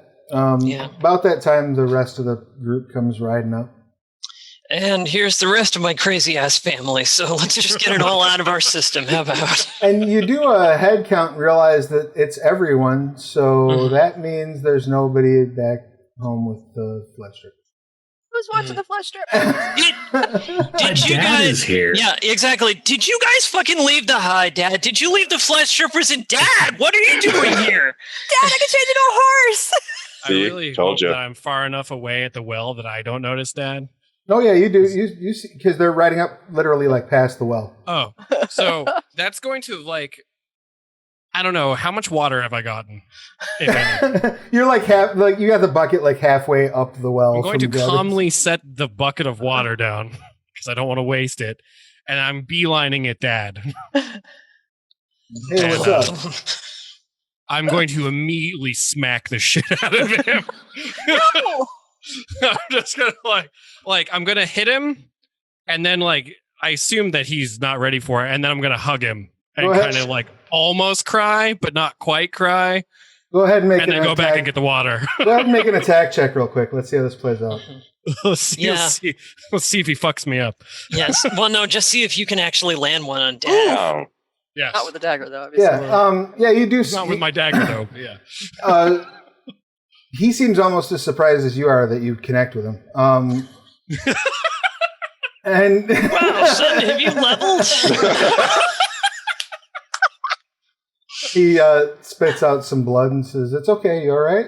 And he starts like reaching up and patting the back of your shoulder. Like I very much so like while he's like trying to reach up, I like stand up and like I'm holding him almost. I don't realize I've picked him up off the ground, and then I remember. Like he distracted me enough to get me off of my task of getting water, and then I realized I have to go get water, so I just nod and fuck off back to the water. I'll catch him as you drop him. Go, I can change into a horse, Dad. It's really cool. That's awesome. I feel like things have gotten very chaotic in the last couple of hours. He spits out some blood. Days. Couple of days. That too. Dad's been ill, and I sort of very quickly do a round of introductions. Nice farmer who took over from the slavers. This is my dad. My older sister is Zopa. This is Millie. She's really quite lovely, although don't necessarily listen to every word she says. This is Cheshire. He's Millie my frowns. brother. I kind of run through the introductions and then go, and believe me, I'm at least a quarter as confused as you are right now. It's been a heck of a day. Dad's been ill. Yes. I have been Windy. Apparently, you can call me Windy too. I have been ill. But everything's fine now. How are you all doing here? I heard there was some trouble of some sort. Yes? No? Did we get this sorted out? The farmer starts explaining to your dad what's happened and kind of running through the sequence of events, and Khalid says, "Well, that sure is awful, but we'll make sure we get all the legal stuff taken care of for these folks." And he turns back to you all. He says, "Good job helping these people out there. I got a priest back there's a priest back over by my place. Maybe we should get a proper burial for these scarecrows you got going on over there." Yeah. Or we could just burn the bodies. Farmer says, "I'm fine with that." I'm assuming I'm not close enough to wildly disagree with that statement. Yeah, you're inside giving them water at this point. As well, I mean, the Charduni are, I can't believe I'm going to say this, priests, and they did their own rites. Yeah, but now they're gonna attract scavengers and. Yeah, we should just burn them. Yeah. well, they might get left up there like that. Oh yeah, that's true. Zopa, Triss, Millie, you want to head over there and just handle it real quick? Thanks. I don't mind attracting scavengers. I'm more worried about them getting up. Yeah. Yeah, we'll go keep that from happening. If there's any necromantic magic in the air. Well, or if they're just pissed off enough, I mean, I've You never can been keep crucified, but I would imagine that would be rather, that would put real Be a sour low mood point. on you. Yeah. We could feed them to the flesh strippers. I don't want the flesh strippers to get the taste of human flesh. They already I think have they the taste already- of human flesh. I don't want to encourage it. He's a not matter human, of- but of they did training eat them. part of. Right, you're right. But if they turn into zombies, I mean, Well, they won't turn into zombies if they get eaten by flesh strippers. it's true. I think it's a And matter we of do have to training feed them the flesh something. strippers to eat human flesh when we tell them to. Khalid like turns entirely toward you. And meanwhile I'm with the farmer saying, so you can understand why, my sister waking up as a druid wasn't necessarily the strangest thing that's happened to me all day today. Listen, I don't understand a damn thing that's going on here, but I'm gonna walk right over there since there's plenty of you here to keep these folks safe and get a whiskey. Would you like one? I'd buy for you if there was a tavern open, but I have a lovely barrel sitting in my barn for occasions and nothing like this, but I think it'll suffice in this situation. I'll come take a quick sip and we'll talk about what I can do to maybe help you out for all of the stuff you've been through. I don't need any. I don't need anything. I need to know these people are safe. Other than that. I think, for varying values, but yeah, I'm pretty sure we've got them covered now. You two start walking off, and Khalid says, yes, Zopa, you're right, we need to have a family meeting. In the meantime, while we're doing that, any of you got an ability to keep them from rotting if we cut them down? I'm pretty sure when we burn them. Not at second level. Well, sure, but if we're going to feed, okay, I just thought if we were going to have a family meeting about the other thing, we might as well discuss the diet of your pet murder rats, too. Murder rats. Wait, would purify food and drink work? They're technically food.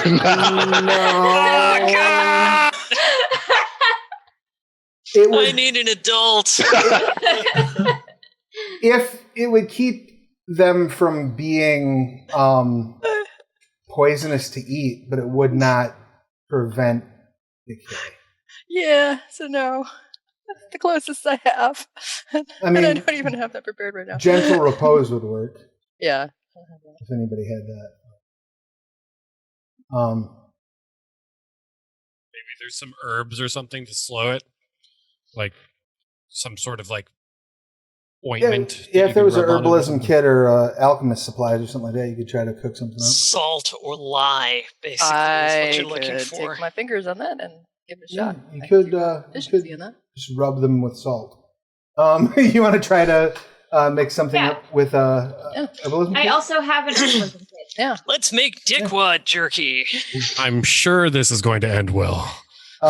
Well, one of you can be the actor and make an intelligence herbalism kit proficiency check. The other one will be aiding, which will grant advantage to whoever the actor is. So you decide who's going to roll.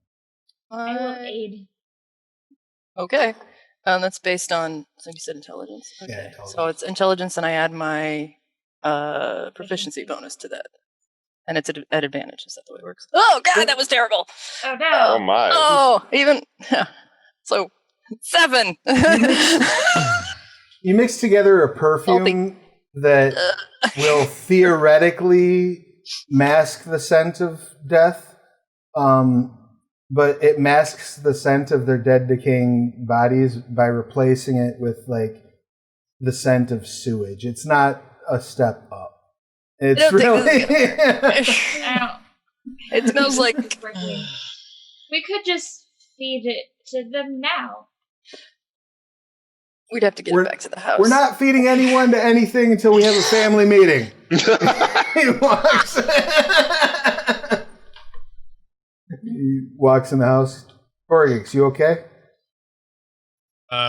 It's more so when I gave him water, did anything happen in particular, or?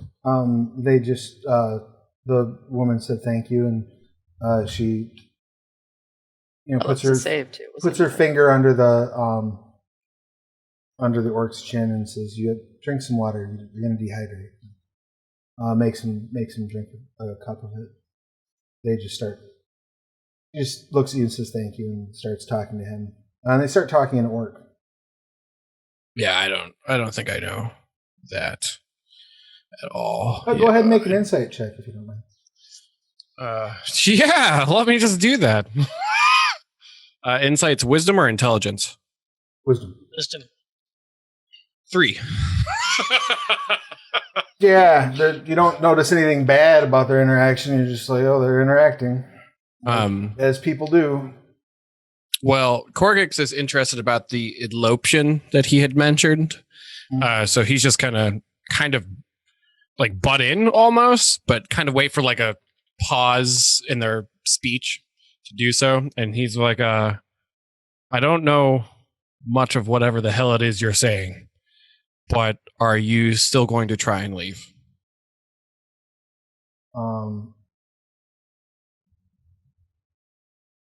The orc says it's up to her.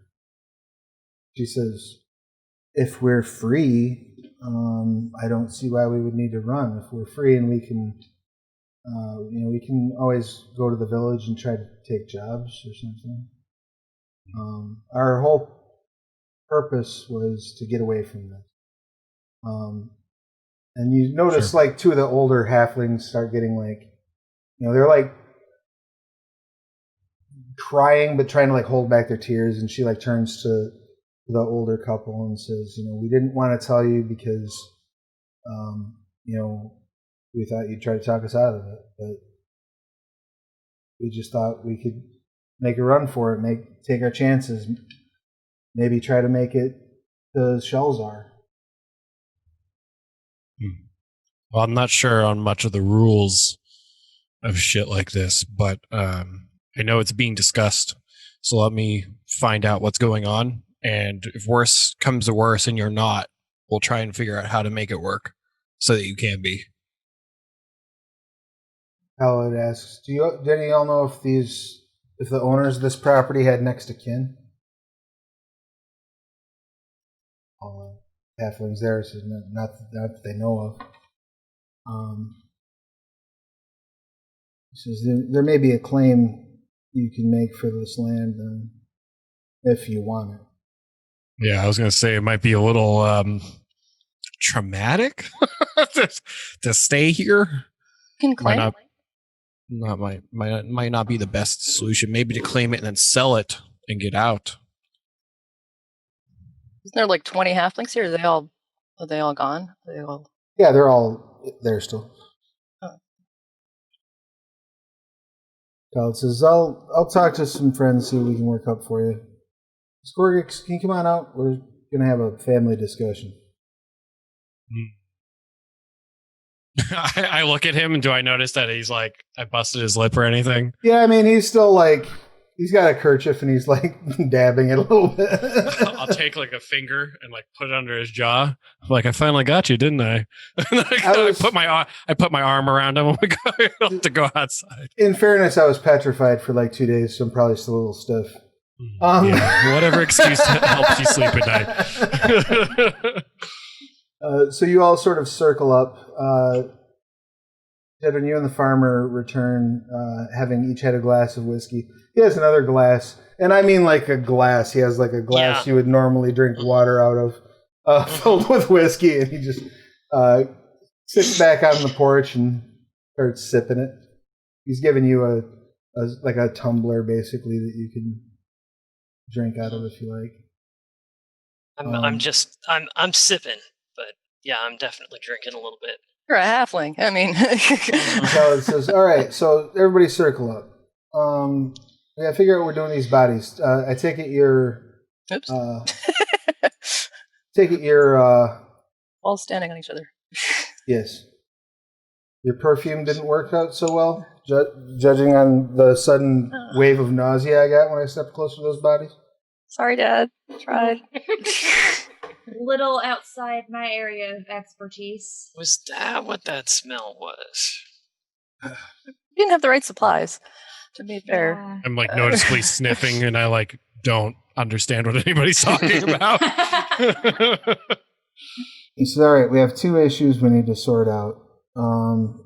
We need to sort out the issue of the thing that I think we should give to my friends. And we need to sort out the issue of what to do about these bodies. The issue of the thing we can talk about at home. The bodies,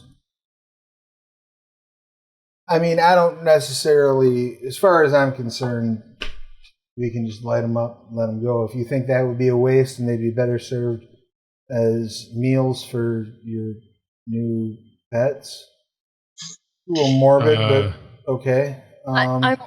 Is carrying bodies around on the road a good idea with those priests? I mean, we'll get a cart. Yeah. And speaking of the priests, it may not be the best idea to talk about that thing at home because they They're did nearby. stop by and were fairly intrusive about wanting to know what we were doing. In fact, who's watching the flesh strippers?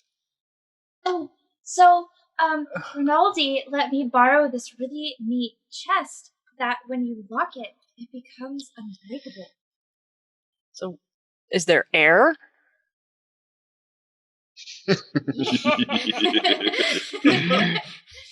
Well, it's made out of wood, so it's not like that airtight. I mean, Rinaldi's a smart guy. I'm sure he wouldn't have given that to us if it was airtight. It's I don't- fine. It's fine. It's fine. I'm mean- at least 80% sure it's fine. I'm also concerned about the political ramifications of feeding people to rats, given that my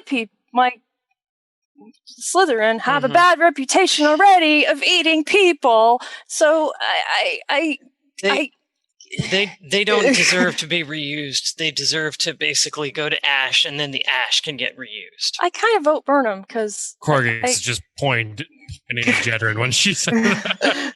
yeah, it just I know it's not as practical as using them as fodder, but I think us being seen by our neighbors feeding people to our pets would not be. Well, Probably what if best. we burn the bodies, take care of it? Okay, I don't really know Yeah. why we're doing that in the first place. I say we just let them rot, but Well, we're on because a we don't want them farm. to come back as zombies. Because they may rise. Yeah. Oh, So, do you remember that thing, that flaming zombie that was in the basement? We don't want more of those. The farmer is want like, any the more what? Right? He's just Well- drinking his, like, well, I'll just say we're on some farms, staring off so into the maybe we can get some sort of food in turn for taking care of the bodies. There we go. And really, they smell like shit now. So, Well, that's let's not take them up. isn't I that? bet And I they're kind gonna- of look at Millie and. and isn't that kind of your guys' doing there? Yeah. It's not really their fault. is Maybe it? maybe they'll let us because we helped. We can maybe take some vegetables or something. Khalid says, Yeah, I'm well, the sure that's flesh going to strippers- The smell. strippers should be Are you, omnivores. are you going to make them vegan? They're Omnivores. carnivores, aren't they? I thought they Yeah. were omnivores. Tell Are they- flesh strippers to eat tofu. No. Are they? Do we need to make a nature check to determine? Yeah, I'm making Yeah, a nature check. make- Are they omnivores or yeah, carnivores? make a nature check, please. Yeah. Send to chat. Okay. Well, as far as either one of you can suss out, they're not carrot strippers. So they probably Yeah. need to eat meat. We could trade. We could get the vegetables and then trade for meat in town, Eggs. maybe. Eggs. I did see a place that had chickens, yeah. Bet they'd eat eggs. Khalid says we could always just feed the priests to them. Again with the Don't people and tempt the me. eating and the. Yeah, what's the deal with that the one priests? silently for way too long of a moment. Why were they? They were being Millie's intrusive. also You fine said. with this idea. Yep, same. Yeah. So they were being. The priests were being intrusive. What happened with that? I didn't. No one tells me anything.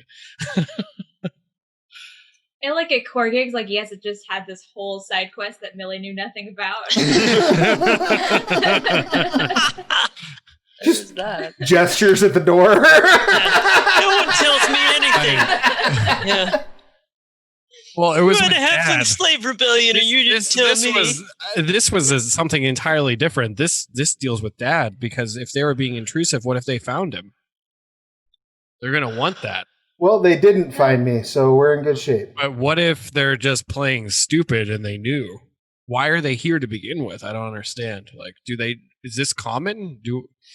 Okay, out of character. Do I know, does Korggix know that priests just like roam the countryside for no fucking reason? Oh, yeah, especially Charduni priests anywhere that's under Calassian rule. Yeah. Oh, okay. So, No, all right, you know scratch that that they then.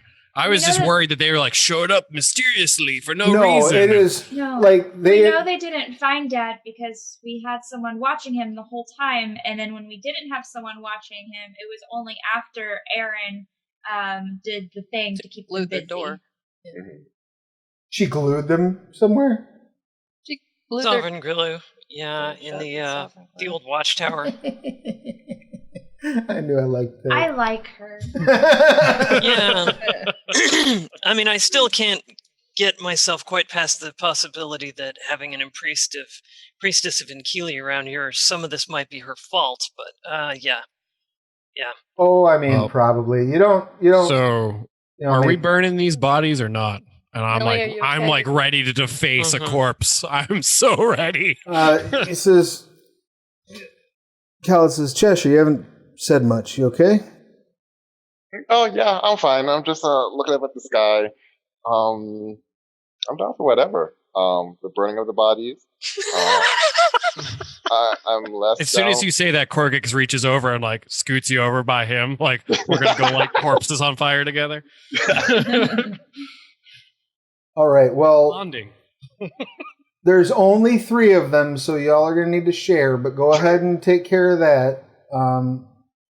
Is there anything else we can do here for these people? I mean, it looks... I'm missing some of the details of what happened, but it just kind of looks like a whole lot of sad and tragedy. Farmer,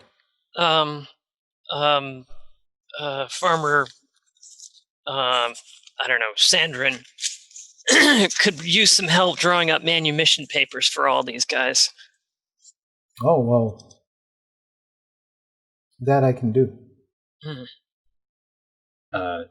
Do you all have any more garbage that you need burned with this garbage?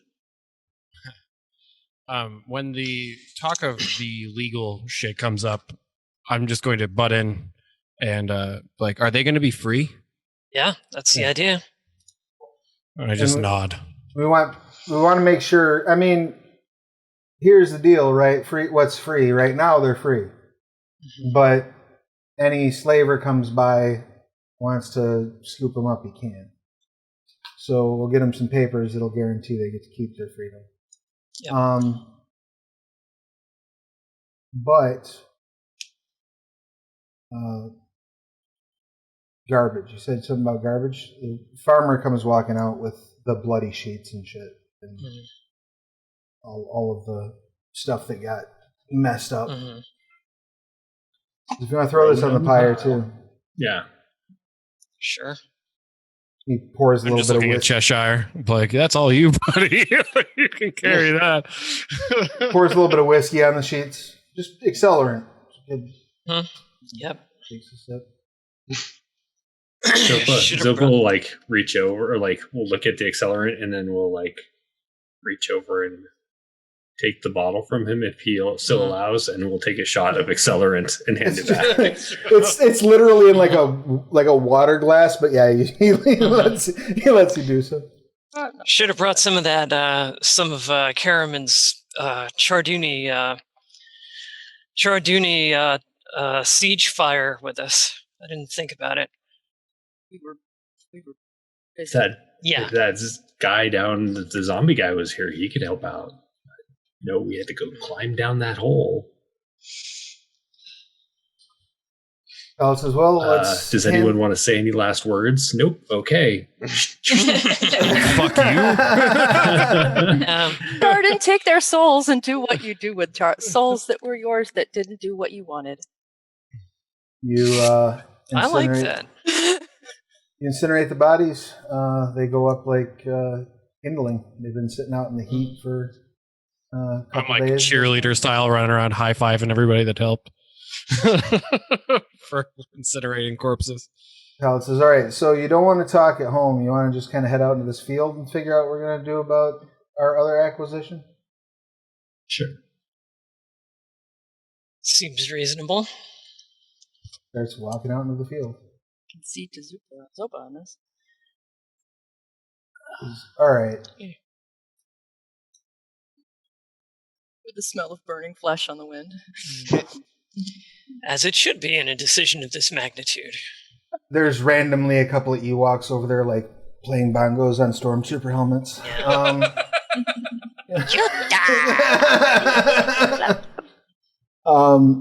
He says, okay, so here's my thoughts. Jedryn, you met my friend Oberyn, yeah? Mm-hmm. She is one of the leaders of this group I would like to give the whip to.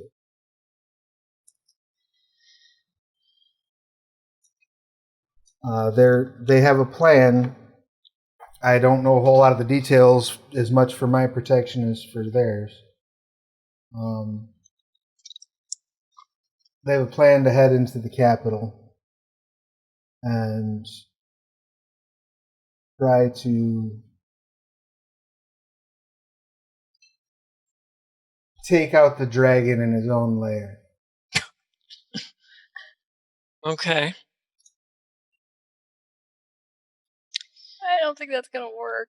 Yeah, I mean, I I mean- applaud the sentiment, but He's I like would- the most defended person on the planet, right? I mean, that's insane. Yeah, it's real scary if you have to go up against an army until you can crack a whip and tell them all to kneel. still you can tell some of them to kneel. Oh, and will the power even work on them all? I mean, don't they have, like, magical defenses that prevent that stuff from working? Otherwise, a vampire could go in and do it, right? Listen, I'm not the person who came up with this plan.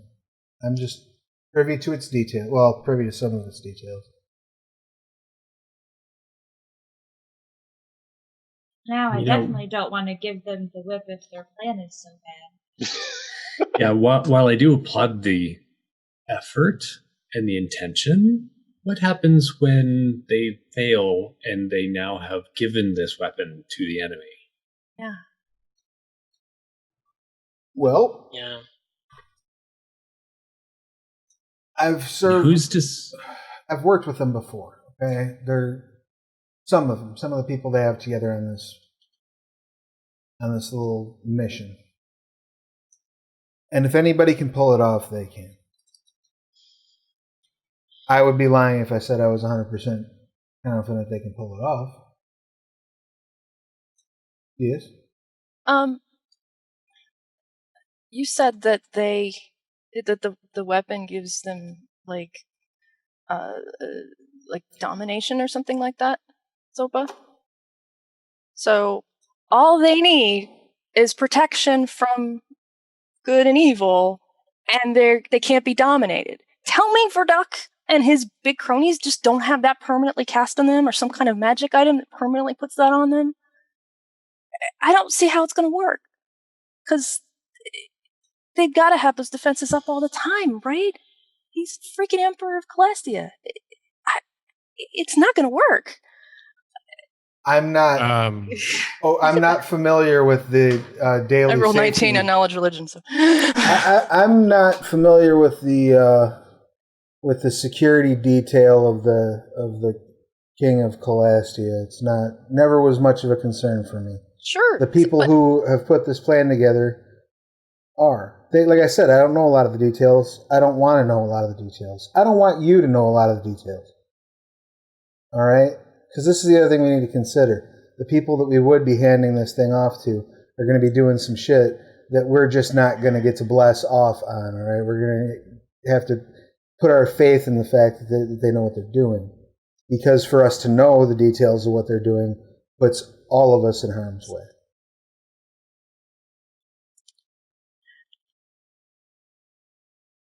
So, if you're not comfortable with that, okay, figure out a way to pay them back for what they paid toward the house, and we do something else I with it. knew you didn't move here just because. We knew that, but we didn't know that T had help paying for the house. They helped Well- a little bit. I mean, they covered about half I'm not of the it. brightest tool in the shed, but if they knew it was there, how the fuck doesn't one of the most powerful beings in the world not know it's there? Isn't it weird how those Tardini priests just showed up now? Well, I think you're probably being a little paranoid. The reason that we know that it's there is because one of the folks that I used to run around with during my adventuring days was there when the temple was seized.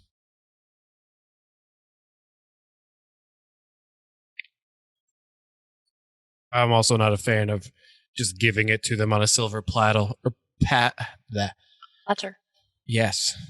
I don't know why I want to say spattle so bad, but I don't know what a D&D silver item. spattle is, but I don't want to give it to him on that yeah, either. it's one of my subs, and I don't know. Like, I thought I saw their name, and now I'm like, what? And I'm like all thrown up. But yeah, silver platter. Because if it fails, I mean just the sheer magnitude of that being in even just those priests' hands is horrifying. I would rather see it in A cave-in. here's the reality of the situation. If it winds up in the hands of some flunky of Virdux, we got a problem. If they get into Virdux's palace and lose, that's probably going to go on a shelf along with all the other ridiculous crap. Well, yeah, Virdux I'm sure is like- Murdoch has way more powerful things than this thing, but So, and here's the thing. We could call for a parlay and sit down and talk with them and figure out their plan is. I don't want you all involved in. I didn't want you this involved in.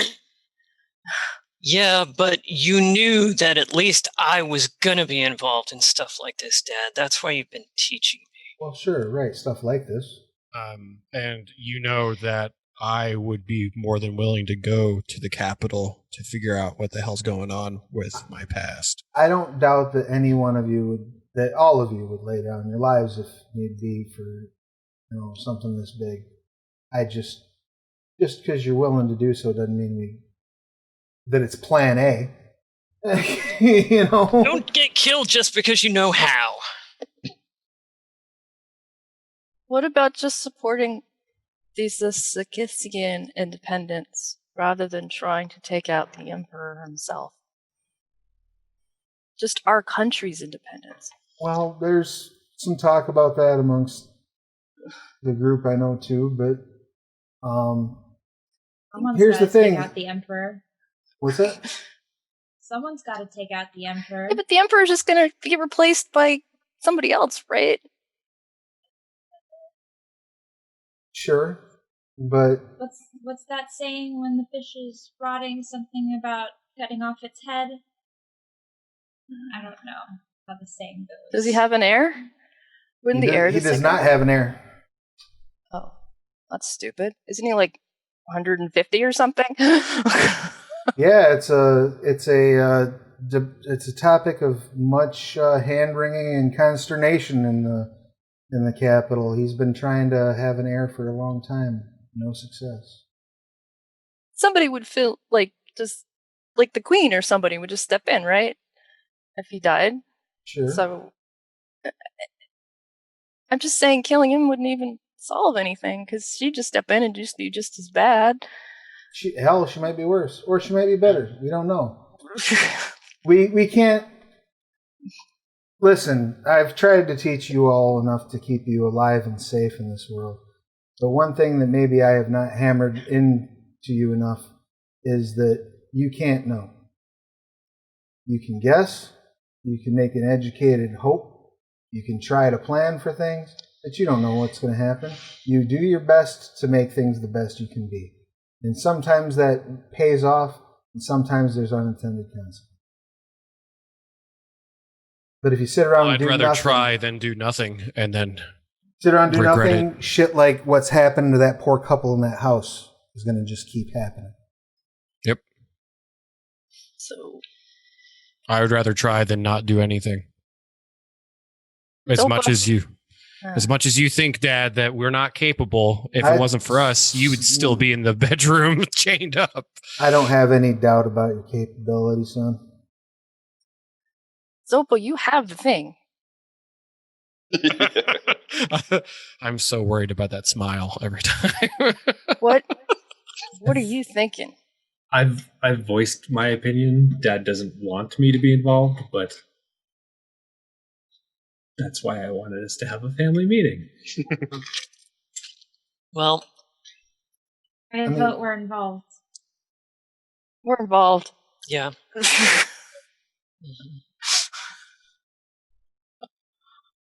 Cheshire? Oh, Cheshire like zoned out like 5 minutes ago into the politics store. It's already been decided. Like people are going. So Like, what? I thought this was What? decided like 20 minutes. Yeah. How could I make a chair for people with digitigrade legs? Well, I sit in chairs all the time. You already know the answer to that. This is all right. If we're in as a family, we're in. If you think that those priests showing up when they showed up is more than a bad coincidence, then I suggest what we do is once we make sure that these people are safe and good, we can go meet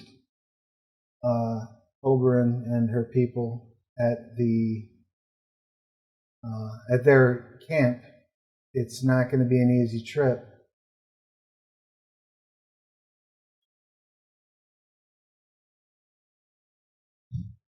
But if that's what you all want to do, that's what we'll do. and we have to bake Erin a cake or something. I don't know what. She was amazing. We owe her big time. Maybe she'd be willing to come with us. Well, Do we have to drag the priest into it too? She seems like a nice lady. we kind of already dragged her into it. She's like the whole reason you're not. Dead. As much as I would love to take all of the credit, it's very much so on Erin and teaching us a very good few things when we were getting everything under control. She kind of saved our butts. So to be fair, if we do ask her and she does go with us, we are leaving the entire village without their... Well, Enrique will be fine. And what do we do with the flesh strippers? I mean, we've got a whole business we wanted to start. Animal Crossing Scarlands edition. Guess that goes Well, I mean, by the wayside. listen, the journey is dangerous, but it's not horrendous. Let's take one thing at a time. If we're going to go have this meeting, all right, it's dangerous. It's long, but it's not that long. The flesh strippers would probably be a little much to bring with us, though they might be handy to have while we're trying to navigate through Bleeda's Grove. And they might Through be the what?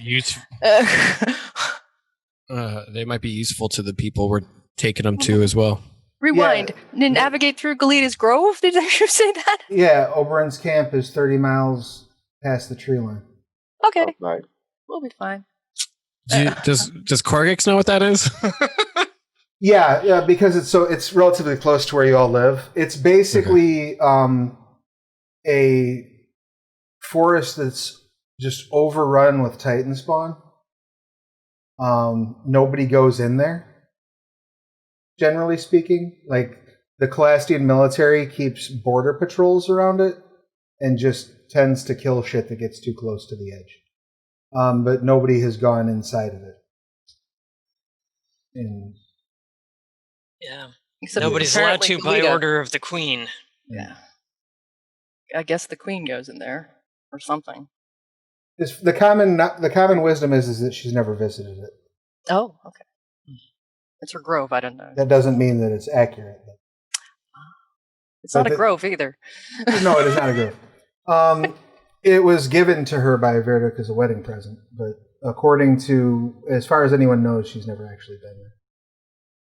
He just named it after her when they entered.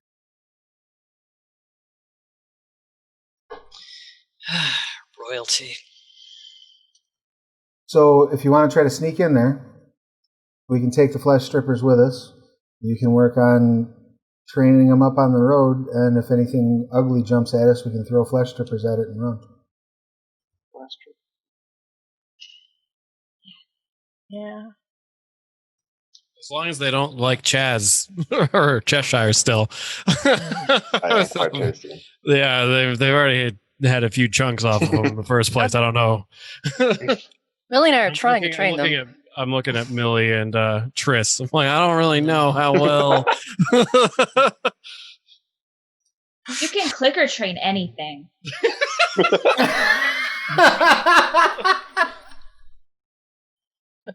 Well, I definitely believe you because I was very confident. So I'll just nod. Click. we clicker trained Gix years ago. He just doesn't remember. I just dart right at you. I'm like, Khalid says, okay, so now we have the immediate concerns. What do we need to take care of before we leave? And do we have a safe place to put that item in the meantime? Are you carrying that with you? You think of anywhere safer? Yeah, a lot of places. Mm-hmm. I wasn't going to leave it at the house. There was a magic... Well, I guess you weren't there. We could put it in that magic box we borrowed. Mm-hmm. With the flesh strippers? What are they Sure. going to do? Eat it? I wonder if they'd eat it, yeah. For one Solve all our problems. it's made out of leather, isn't it? It is made out of leather. But It's if just really they dry don't jerky. eat it, then, I mean, extra protection. If they did eat it, would they become more powerful? I don't think they can eat it, honestly. It's a can divine find out. artifact. Honestly, if they can eat it, that solves a lot of problems right there. So, I mean, yeah, I'd be all for a solution that involved destroying the thing. I don't think that's on the table. mm-hmm. Yeah, me either. Right, so we'll just keep it in the chest with the flesh strippers then. I mean, I'm completely fine with trying. Let's just go throw it in there with them and see what happens. We may need to bargain to keep the chest, because Rinaldi was pretty clear that he was just lending it to us. The chest, yeah. That's Well, probably I too mean, expensive to buy Gix's from him. cages should be done soon, though, shouldn't they? That's true. yeah. Yes, When you say that, I'm like, oh shit. I've totally forgotten to go to the blacksmith like all day. Oh, you better It's get to okay. work. It's okay. He knew what was up. But yeah, it might be a good idea if you went. Emphasize the normality of our situation to. Should I go neighbors. now? Are we done? Like I'm starting to panic. Khalid says, well, I don't have anything else, so just to recap, then our plan is going to be we're going to hide the whip with the flesh and I strippers. just go, okay, and I start running. Before he's even done. Never change. There he big guy. goes. Yeah. Dun, dun, dun, dun, dun, All right, for the rest of you, we'll hide the whip. We'll just go about business like business as usual till we get those cages. And then we'll head to Gleda's Grove. Mm-hmm. Yep. Yeah, I love this plan. I think I'm happy to be a part of it. Starts- Insight check? Is one needed? Right. He starts walking back. Over the course, unless anyone has anything particular that they want to zoom in on, over the course of the next couple of days, your father does draft some paperwork that should basically grant freedom and stand up to official scrutiny for the halflings of that farm. He also has drawn up paperwork that will allow them to head into the village proper and try to claim the property based on its abandonment and their history of working it. If they want to keep it afterward, they can keep it. If they want to sell it, they can.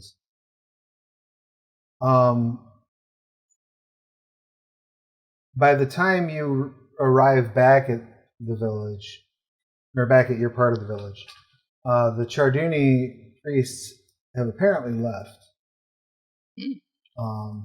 Aaron tells you that aside from, a strong tongue lashing, there was no real consequences of her actions.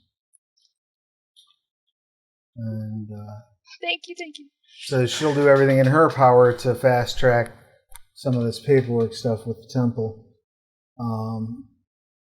She also says she needs to perform a marriage for the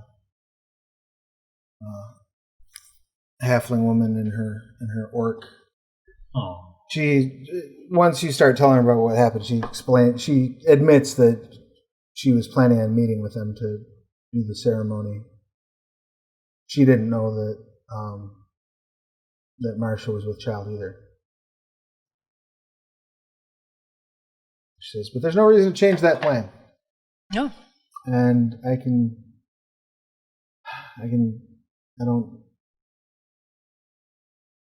I'm sure that there's a priest somewhere who's got the appropriate ability to restore her fully. But that ain't me. But I will do what I can.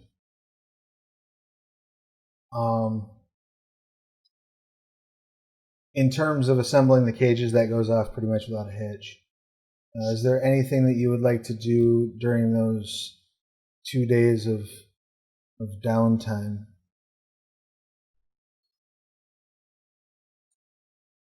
Yeah, I'm going to set up a training schedule for the flesh strippers and start to clicker train them. Okay. We're going to begin by just associating the tongue clicking sound with food, so that every time I go, they're like hell yeah, food. Food! Okay. It's working on me, too. Yeah. Right. For you guys, still for me. I mean, unless someone stops me at some point, I'm going to go and just drop the whip into the flesh stripper chest and just see what they do. Yeah. Yeah, I think it's fine. They scatter Let's lower it when you drop it in there. slowly. They scatter away from it, basically. Interesting. Millie, can afraid you of get it. that out of there? I leave it in there a little bit just to see if they do start to investigate. No, they still move in the area and whatnot, but they won't touch it. They won't go near it. They just start moving around it. That's unfortunate. Well, no, I've got an idea. How big is... No, there's too many of them, probably. Because you can make the whip into a circle, have the ends touch, and then put all the flesh strippers inside of it, and they won't run out. I am completely down to test this theory over the next couple of days. We set up our little zoo, our 3-ring circus. Will they just hop over it? I don't know. I mean, I don't think you could fit all of them in there because there's too many of them, but... I mean, let's take one or around 3 or two. 4 of them that way. It's One a of the whip, most- so I mean, it's 10 feet long. One of the you most can- powerful artifacts in the world, and we found it in a pet shop. If you want to try it with 1 or 2 at a time, Yeah, totally. rather than Try just that. dump them all in there, No. sure, I'll do that. No, if you put it in a circle around one of them, they absolutely jump out and freak out. And for freak a out. moment. Oh, sorry. Yeah. What if we just bury it in the substrate in the cage? They still seem very unsettled. Go ahead and make an animal handling check, if Stop you don't torturing mind. her little Let's have Millie make that check. Okay, you can assist. You insist? You make it with advantage, Millie. That'd be be super great. Okay, excellent. As near as you can tell, like, it seems that they can actually sense the evil coming off of this item. Maybe this isn't the best idea. I don't want to stress them out. That's not conducive to good training. Right. They won't take to training very well. Their hair is going to start falling out. They'll refuse to breed. Not good. Yeah. You don't have to start giving Prozac to your flesh strippers. Yeah. That's hard to come by in this setting. They'll start calling it the precious. I get St. John's more, but that's about it. Any other downtime activities that you want to take over those intervening days? I'm like really jiving this whole I can turn into a horse thing. And I'm like filling a journal up with memories of being windy. Trying to remember if I remember being any other animals or anyone else. And I'm like just kind of writing stuff down as I come to like remember things. Oh, can you turn into a flesh stripper? No, I can't. I don't remember ever being a flesh stripper. But like, have you tried? Nope, I can't turn into a flesh stripper. Okay,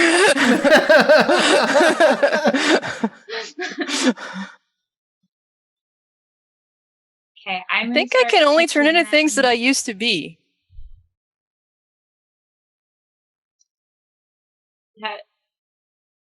What else have you been? You've been a horse? I've been a horse. My name was Windy, and I belonged to this messenger for a king. I don't remember who the king was, and it was. But we went on rides, and they were very important, and we delivered things like messages or something. I don't know. Heavy saddlebags, very heavy saddlebags, and when we ran a really long way many times. When was this? I don't know. A long time ago.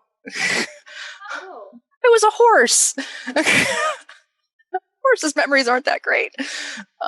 Just know the boy called me Windy, and he treated me really well, and he fed me apples. So it was a time when there were apples. I think there were apples. Times, I think. Apples are pretty old. Yeah. And I have vague memories of being other things too. I'll have to think about it. I think I might have been. I don't think I was ever a flesh stripper. Do you have standard wild shape? Yeah, but I'm role playing this out. I was going to say that I think you can turn into a flesh stripper with wild shape. Just FYI. Yeah, I know.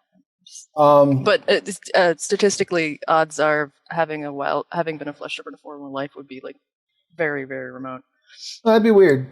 Yeah, it'd be weird. Whereas a horse, not too weird. You could say that there are more flesh strippers in the world than there are horses. So statistically it might be higher. And but it have would they been around explain how close you feel to them. Okay, if the GM really thinks I was a flesh stripper in a former life.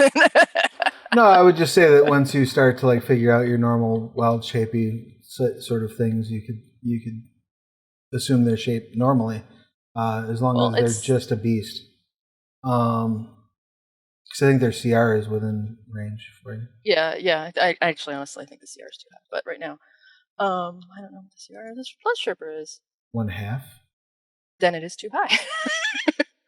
1/4. But isn't that for a swarm? That is for a swarm. Yeah, one flesh stripper would probably be actually a CR0. CR0, yeah. So. I don't know.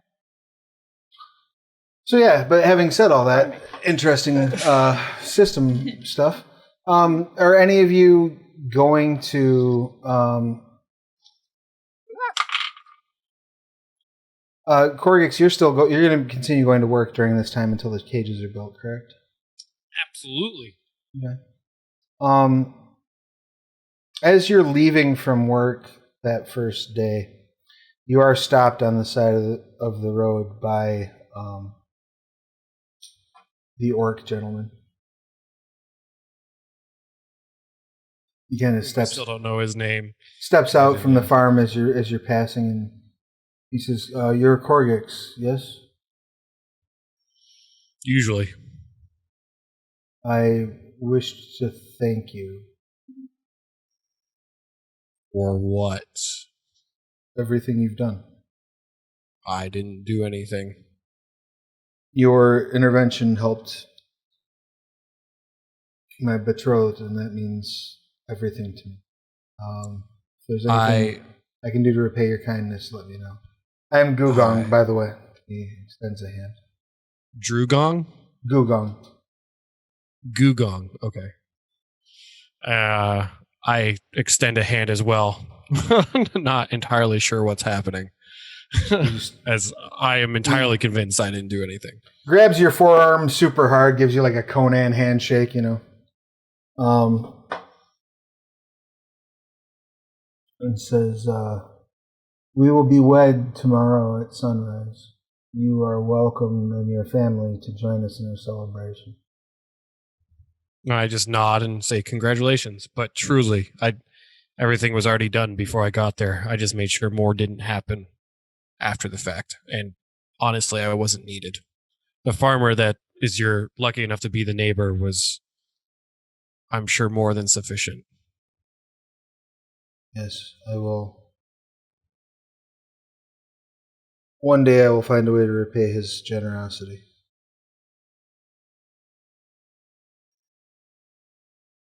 But would you like us to come? You're welcome to do so if you so choose. Absolutely. I would love to let everybody know, as long as you know that I'm sure you've heard from the farmer, or maybe not, maybe that's better, but we're where we go normally doesn't follow. Let's put it that way. Yes.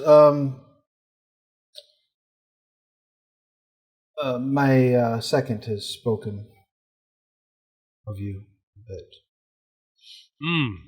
I'm convinced he's a sculptor, so I'm just going to say, "Oh, the sculptor." Sculptor. Yeah, he has all these weird little figurines, doesn't he?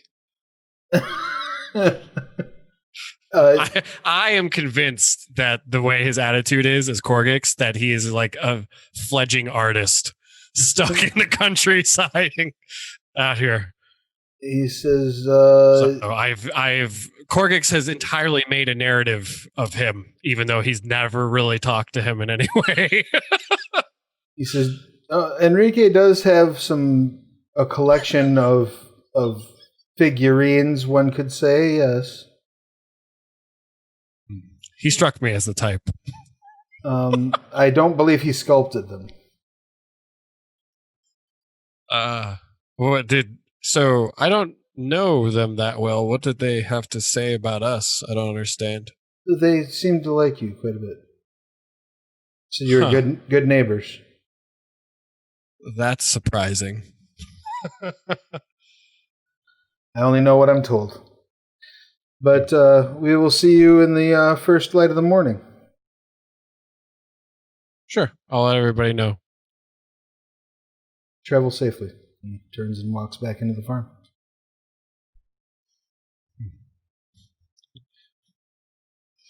Now I'm really worried about the figurines. Whilst you're doing that, what's Cheshire getting up to?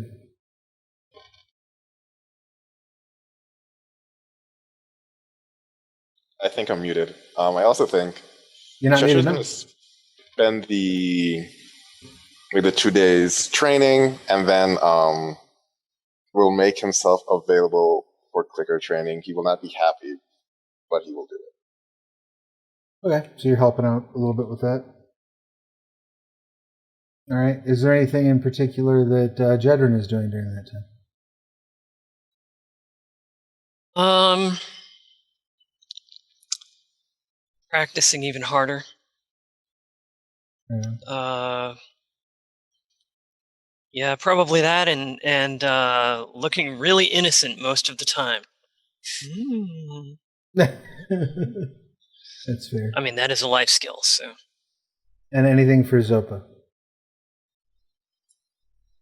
So I feel like, not necessarily besides helping Millie out with the flesh strippers, although over the course of 2 days, I feel like she probably hasn't slept very well. Keeps having dreams about giant things in the bloody mist across the valley filled with Charduni dwarf battle things going on. And I feel like she's just getting like grumpier and grumpier as time goes on. But she also like just keeps like keeping the whip closer to her during that time. It is becoming a little my precious. All right. That's good. And Korggix, when you return, I assume you're informing everyone of the invitation to the wedding? Absolutely. Yep. I'll just communicate it that he seemed to think that we did something besides burn some corpses.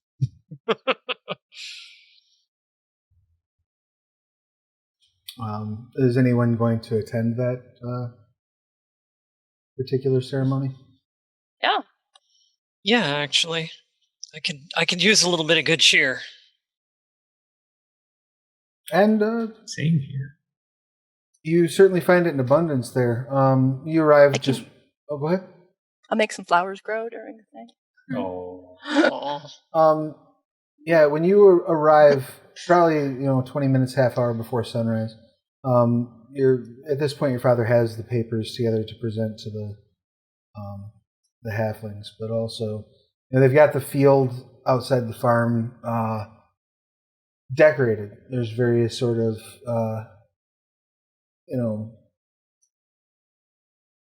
like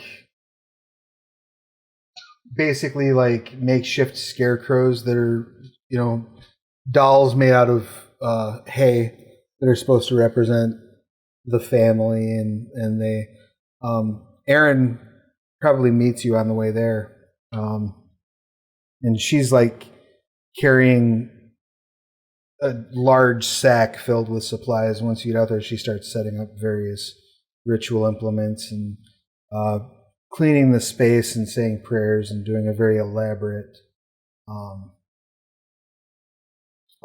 sort of rite.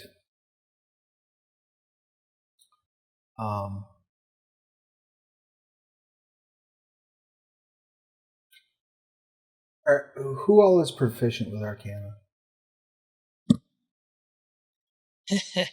No. Zopa is. Nope, I'm not. That was one of the 50-50s I was going to take or not take.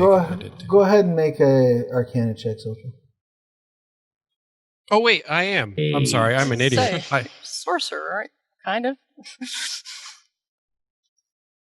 You said Arcana, right? Yeah. Proficient? Nothing particularly leaps out at you, Zopa. Yeah, if you're proficient, you can make a check. I said it. We'll see if Astral actually lets it go through. Eventually. Nice. So, Korggix, you recall this from your time in service. This isn't a simple marriage that Erin is performing. She's setting up like a true ritual of marriage for them. It's some kind of plus bonus. Right. Honestly, every PC should get married for this one. Basically gives them like armor class bonuses when they're together, gives them bonuses against resisting like being turned on one another and things like that. Seriously, if we weren't all siblings. it's a very elaborate. Technically not by blood though. Hey. It's a very elaborate ritual though. It takes a long time. It takes like an hour to perform. So I got a very short funny story, and I swear it'll be quick.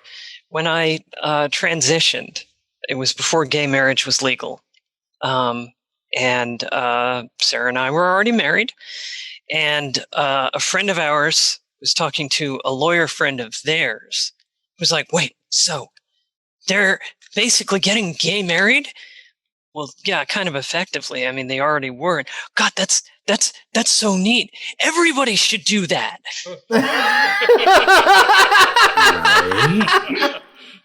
I mean, appreciate the sentiment, but yeah, if you want to see inside of a lawyer's head, it was just a wonderful moment. So I just had to share that. Right, because that seems so much more convenient than just getting a marriage license. I like the fact that you're getting gay married. Yeah, we like to call it Married. Right. Exactly. Well, and the whole, It's the number of people who've been like, you should get married again after all of that, and I'm just like, cost $20,000 the first time. Right. Yeah. Hey, but if they want to throw the party, more Yeah. Right. Yeah. Like, I'm okay getting another cake, but I don't want to rent the space and do all the other. Tell you what, why don't you just go ahead and send us gay married presents, and we'll just take them. We'll skip the expensive part. Yeah. A Subaru and disappointment. That is very much like lawyer thinking, though, isn't it? Like, oh, well, there's your loophole. Just exactly. transition. That's way more convenient than getting a. Yep. Yeah. It actually depends on the state. Some you actually have to get a divorce before you can transition, so that they can't have to get married. Yeah. Or used to be. I should say. Sure. Not now, but. That also doesn't surprise me any. Oh, Marika, you're adorable when you're bigoted. Anyway. On that down note. +2 to our class. Yeah, we should all get D&D married. So yeah, you sit through this very beautiful and elaborate ceremony. Despite everything that they have been through over the past several days, everyone there seems to be in extremely good spirits, almost as if the tragedy of the past week or so is basically forgotten, at least for a time. And as they are, once they complete their exchange of vows, a couple of the halflings break out, some pipes. One breaks out a fiddle, and they start playing, and dancing commences, and you're all sort of chilling out in this field, dancing, eating. I totally emotionally sobbed all over Jedryn and Millie. Oh, we're leaning on each other the entire time, bawling our eyes out. Like, I was gonna say during the super long, elaborate thing, could I I have proficiency with woodcarver's tools. I thought like it would be cool if I sat there and was like, oh shit, I didn't get anything that's super important, and it's also I'm super fucking bored. This is taking forever. But I would like carve them like up in the middle of the ritual circle, like when they were having the ritual done, and like present it to them as like a present or whatever. Aww. And as much as Zopa wants to enjoy the whole thing, she also breaks out a pipe while this is all going on. Weddings are not her thing, but she went anyway.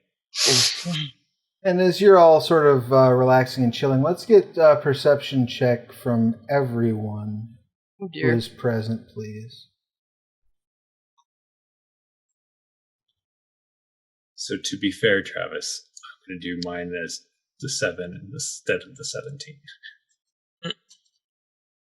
Oh boy. Did it roll double or something? I'll do a disadvantage for being altered. For being altered.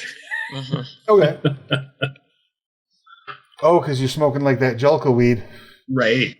Yep. Gotcha. A little bit of sleep easy. It has been a couple of days, so. It's totally fair. Just 2 seconds while I look something up real quick.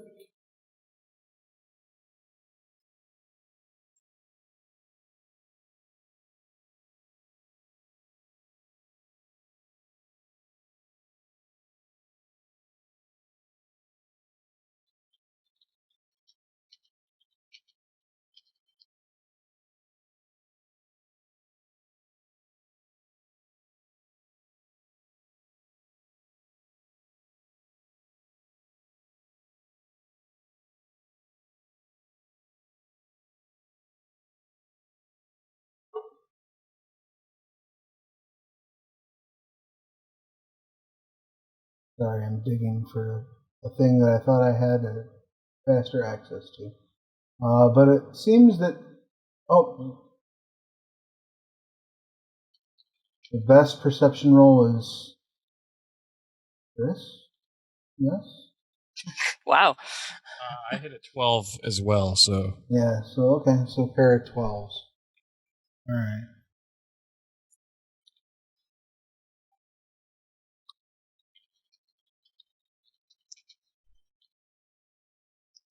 Forgive my delay.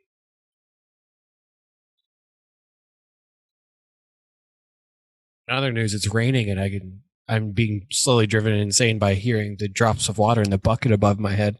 Oh yeah. Mm-hmm. Still have a pseudo roof.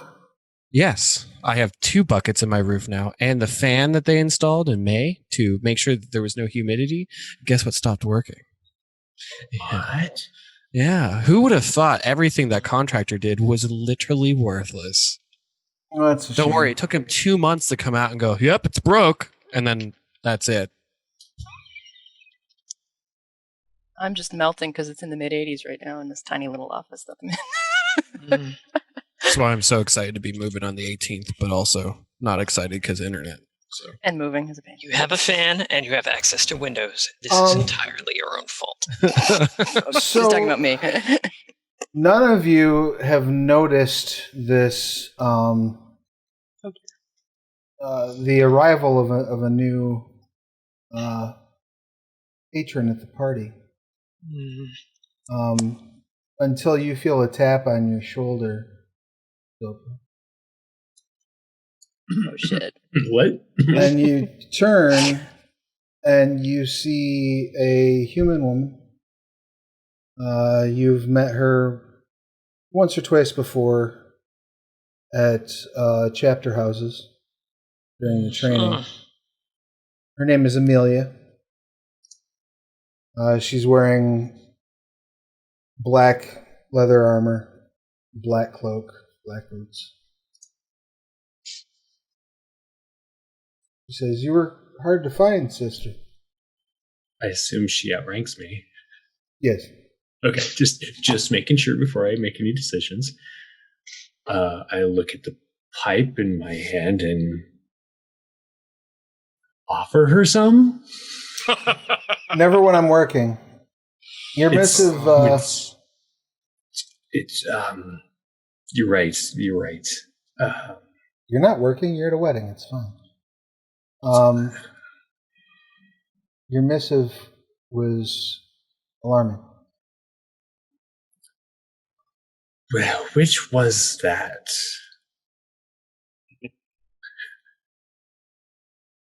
You sent us a letter. She produces Is the it letter. about the halflings? Yes. They're okay now. I see that. Maybe I should have sent you another missive.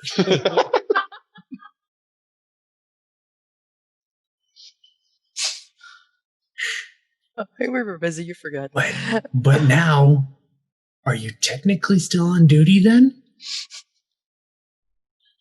I suppose I'm off duty enough to enjoy a puff or two from a pipe.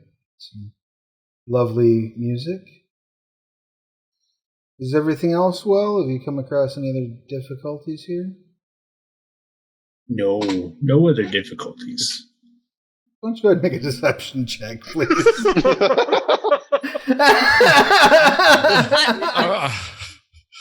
I adore that. 3. Oh. Oh my god. She chuckles. You know I'm only here to help. I mean, there weren't any troubles necessarily, but we took care of it. You now all sort of one by one start to notice this woman in all black with like a black hood pulled up. She's got kind of like the Luke Skywalker walking into Jabba's palace kind of vibe going on. With that being said, since I've noticed, is Zopa seem flustered, I guess we'll say? Not so Rattled, much. concerned. She's giggling. but she's also smacking onto the pipe and at a wedding. So Right? I'm assuming that they're not doing well to begin with. So I'm definitely making my way over, just seeing everything and going, "Who the fuck is that?"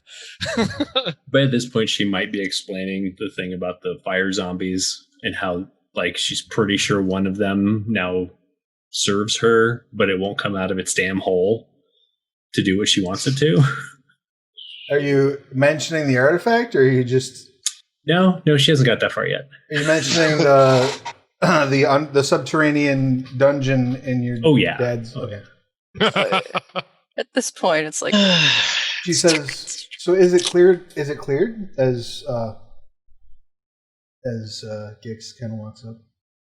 Yeah, there were some of these little rodents, and I'll like start listing off their names that Millie has given them. Okay, I'm gonna go find some names for the characters, I guess. And they did try to eat my brother, but he's okay. I'm just gonna put my like hand on Zopa's shoulder and be like, Not this brother. "Zopa, who's your friend?" This And I is like Amelia. so. I thought we agreed not to. She puts her hand out like as if she's expecting you to kiss it. Amelia, it's a pleasure to make your acquaintance. She's here to help the halflings. You could say I'm Halflings. one of Zopa's instructors. Do you have need of a poisoner? I assume that Gix knows nothing of training and all this.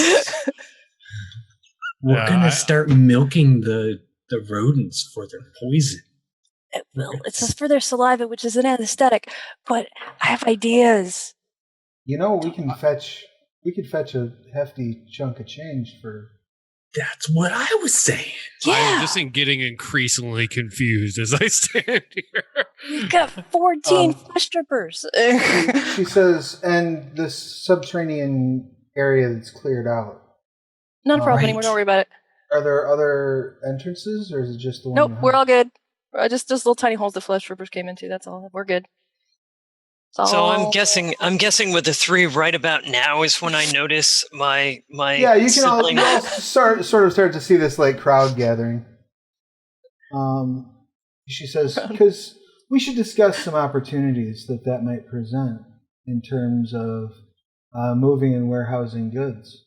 I mean, now that it's business talk, Zopa will like tamp out her pipe and try to like work on getting sober again.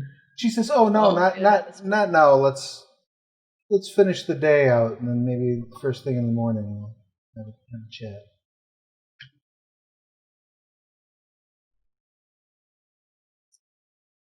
I assume the rest of you are That's walking it. I'm over. going to Or? meander off Yeah. and try and find Cheshire. Yeah.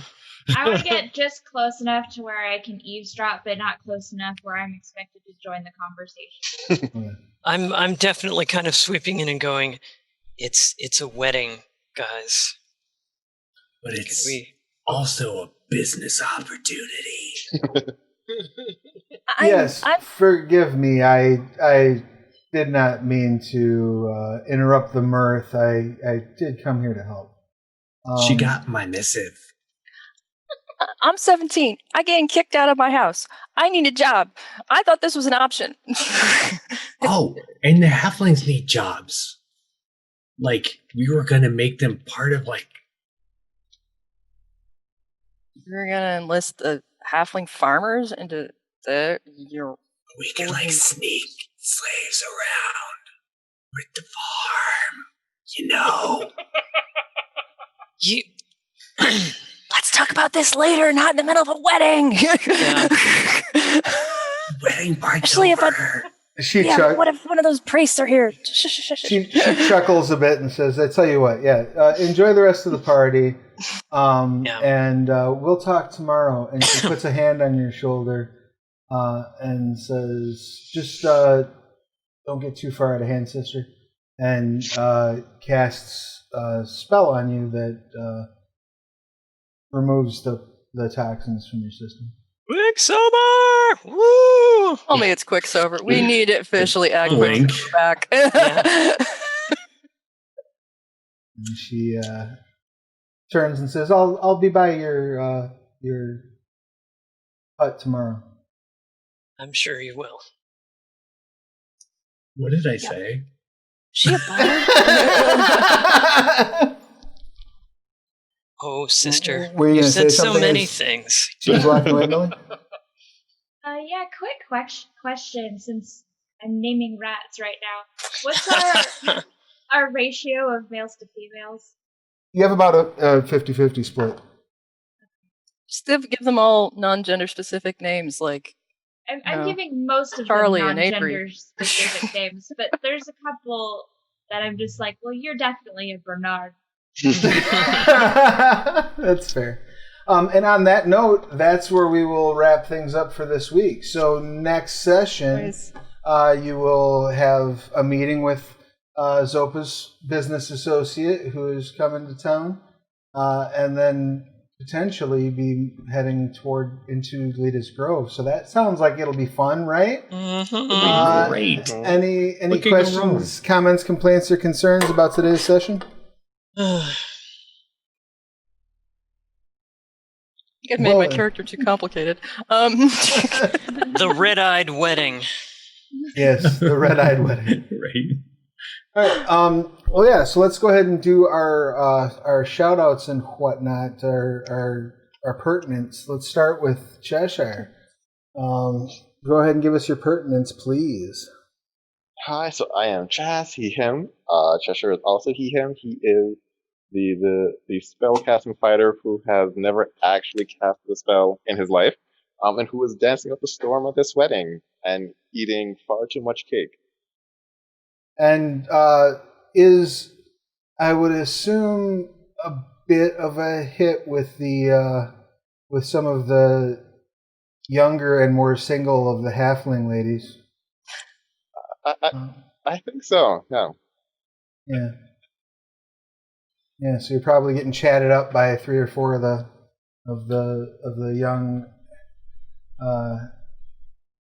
halfling women. And anything that you wanted to promote or share with the class? Oh crap! Yeah. So I study video games and music and storytelling, all that stuff. And I play in Jeremy's game on Fridays in W's Publications, and I DM a Final Fantasy XIV inspired actual play with Jeremy on Wednesdays on his channel at 3:30 Eastern. So definitely check that out at the WH Publications Twitch channel. Don't forget to subscribe over there. Next up, we have Millie. Please give us your pertinence. Hello, I am Ayli, she, her pronouns, and I play Millie, the Tiefling Ranger, also she, her pronouns. I'm a fetish model. You can find me on Twitter at Kitty Curiosity, and I'm also part of an X-rated D&D stream called Roll for Seduction, and you can find us online at rollforseduction.com or on Twitter at rollseduction. But please only check me out if you're over the age of consent where you live. The legal age of adulthood, yes, that one. Be an adult. 18 most places. Grown folks only. Yes, Yes. please. Thank you so much. Next up, we've got Korggix. Give us your pertinence, please. Hi, I'm the Hair Tric, or just Tric. I'm a variety streamer on Twitch, and I stream just about everything on the face of the planet, but I try to keep it either centric to whatever conversation that the chat is going on, or I try to talk about theory crafting of whatever is going on, or level design. The level design is especially dear and near to my heart, as I've been an outsourced level designer for about 15 years for Relic Entertainment, THQ before their bankruptcy, and then Sega after they bought Relic, and a few other community projects. I also just finally got done and announced yesterday a Patreon for D&D writing that I've been talking about on this stream specifically for, I don't know, forever. So I'm super excited about that. It's a huge weight off my shoulders. I'm really excited about it. There's some really, really, in my personal opinion, high quality art on there, and then my mediocre writing to offset it and make it average. So if you're interested in any of that, I would love, even if you can't afford because COVID and life and everything like that, I would love just people taking a look at it and giving me feedback. That would be fantastic. And yeah, I'm super excited. So make sure to check it out. Please do, and the link has been shared in the chat. It will also be available when we archive the video. I'll throw that in the description on the video as well. Looks really cool. Definitely throw a few bucks that direction. There's a lot of cool stuff planned. Yeah, even $1 helps. Like the lowest tier still gives you sneak peeks and Discord access and all kinds of stuff, so you'll still be intrinsic into helping. I know a lot of people think that $1 doesn't go a long way, and this goes for everybody who has Patreons. I know Travis has one. I don't know who else has any, but even the lowest tier is just like a huge boon. It does go a long way. It is a big help. Absolutely. And next up, we have Triss. Give us your pertinence, please. Oh, me. I was thinking it was Fran. Because you were going to go that way. I'm Sarah Stewart. I'm playing Triss. She, her. I am she, they. Triss is a druid, but who's like just discovering what she is, which is being able to change into her past lives, instead of like a normal druid. It's weird.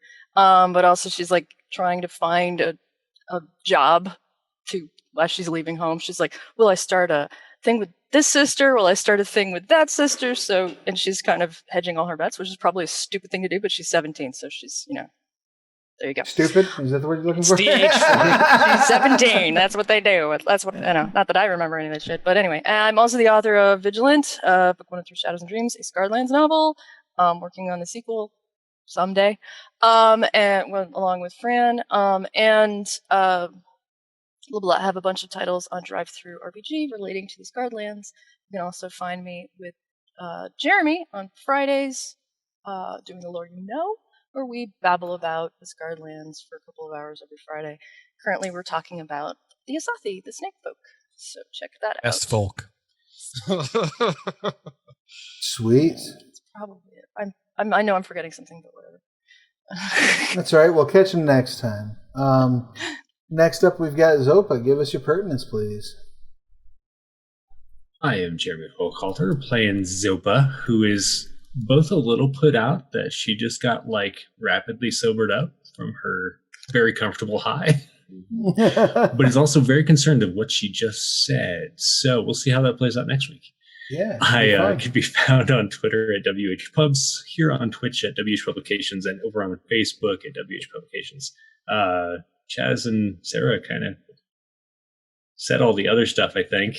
Am I forgetting? I do freelance design work, and I think it is now official that I have done design work with everyone on this show. Yay! So keep your eye out for that coming soon.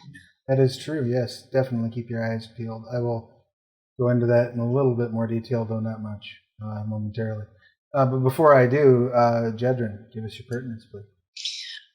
My name's Fran Stewart, and I am a writer and various other random things. I've done writing for various Onyx Path Scarlands properties, and my wife and I co-wrote Vigilant Through Shadows and Dreams, Book 1, the story of Eacade Lenar, a schmuck. And you can find most of what we've done on Drive-Thru Fiction. You can find Vigilant wherever fine ebooks are sold, and I'm always happy to make new friends. So look for me as Fran or Francis Stewart most places, or at Ronalyn Valor on Twitter, and come up and say hi. Please do. And I guess that leaves me. I am Travis Legg, he, him. When I'm not running games on this channel, I run games and coordinate programming on the Onyx Path Twitch channel. I also am running bi-weekly on Wednesdays. We have a Scarlands game that I run here on the first, third, and when there is one, fifth Wednesday. But on the opposing Wednesdays, the second and fourth, I run Odysseys and Overlords, which is a OSR setting that I created over on Ayli's channel. So definitely check that out again if you are grown. I have huge news that I can't quite actually give you any details about yet, but it's coming very, very soon. It's been a busy month, so just keep your eyes on my social media. I'm at Travis Legg literally everywhere. If you follow all of these fine folk, there will be news as well. But very soon we will be unveiling a big project that's been in the works for quite some time at this point. But we're almost there. Almost there. We're almost there. Hopefully within the next 2 weeks we'll have a big reveal for you, and it will be mind-blowing and you'll all love it. I do want to remind you all that it is September, so there's a lot of deals for like first-time subs and for if you get like subscription packages on Twitch, and that 30%. Is really helpful to the streamers because though there's a discount to it, the streamers get the same amount that they would get if you subscribed at full price. So it's Twitch is taking the cut in pay, and Jeff Bezos can handle the lost income. It's also for different tiers too. It's not just tier 1s, tier 2s, tier 3s. They all get the 30% if you're a new sub to any channel. So yeah, it's really time. Not just us. If there's anybody that you're watching on Twitch and you dig them, toss them a sub now. It's the best time to do it. Really. But also us, all of us, up to all of our channels, please. But yeah, definitely get out there, get some subs, give out some gift subs because I believe September prices also apply to gift subs. And I think that's probably everything that I have to say at this point. I also do have a Patreon, and we offer this as audio podcast exclusively to Patreon supporters. And then, it's exclusive. It's exclusively on Patreon. Supporters get it for like a week, and then it goes public, but we aren't sharing the podcast anywhere else but the Patreon. And that's patreon.com/Travis Legg, Legge. Again, that's where I'm at everywhere on social media. Happy Labor Day to those of you in America who are celebrating the 40-hour work week, child labor laws, and overtime that we got through rioting. Don't forget that. But riots don't do anything. Right. It's literally the only way you get anything done. Short of a guillotine, it's the only way you get anything done. So I guess my efficient answer. My advice to the folks that are upset about rioting is just be thankful we don't have guillotines out yet. So make the world a better place and people won't have to riot. They did try to set one up outside of Bezos' house. I saw that. Good for them. It's like a half an hour from where I live. So I also do want to. I feel it's my civic duty to remind everyone that's watching that you can buy pine tar and feathers on Amazon by the pound. So just be aware of that. Be a patriot. Pick up more some you tar know. and feathers. I feel like there's a self-fulfilling prophecy that we're going to sell this to you so you can show up at our house. What? Yeah, it's funny. But yeah, other than that, I just want everybody who is celebrating the holiday to celebrate it safely, socially distant, wear masks. You can even like barbecue with your buddies, just stay 6 feet apart, make sure you're washing your hands, and eat with your masks off when you're further than 6 feet apart. Don't celebrate inside. It's a beautiful day out as long as you're not somewhere that's on fire. And if you are somewhere that's on fire, I hope it gets better. I would say thoughts and prayers, but that seems really empty and stupid. So I just hope that your firefighters are skilled. Yeah, I think that's probably about it. Take care of yourselves and each other, and we will see you again this time next week. Be well, folks. Where did I put the program that makes the thing go like that?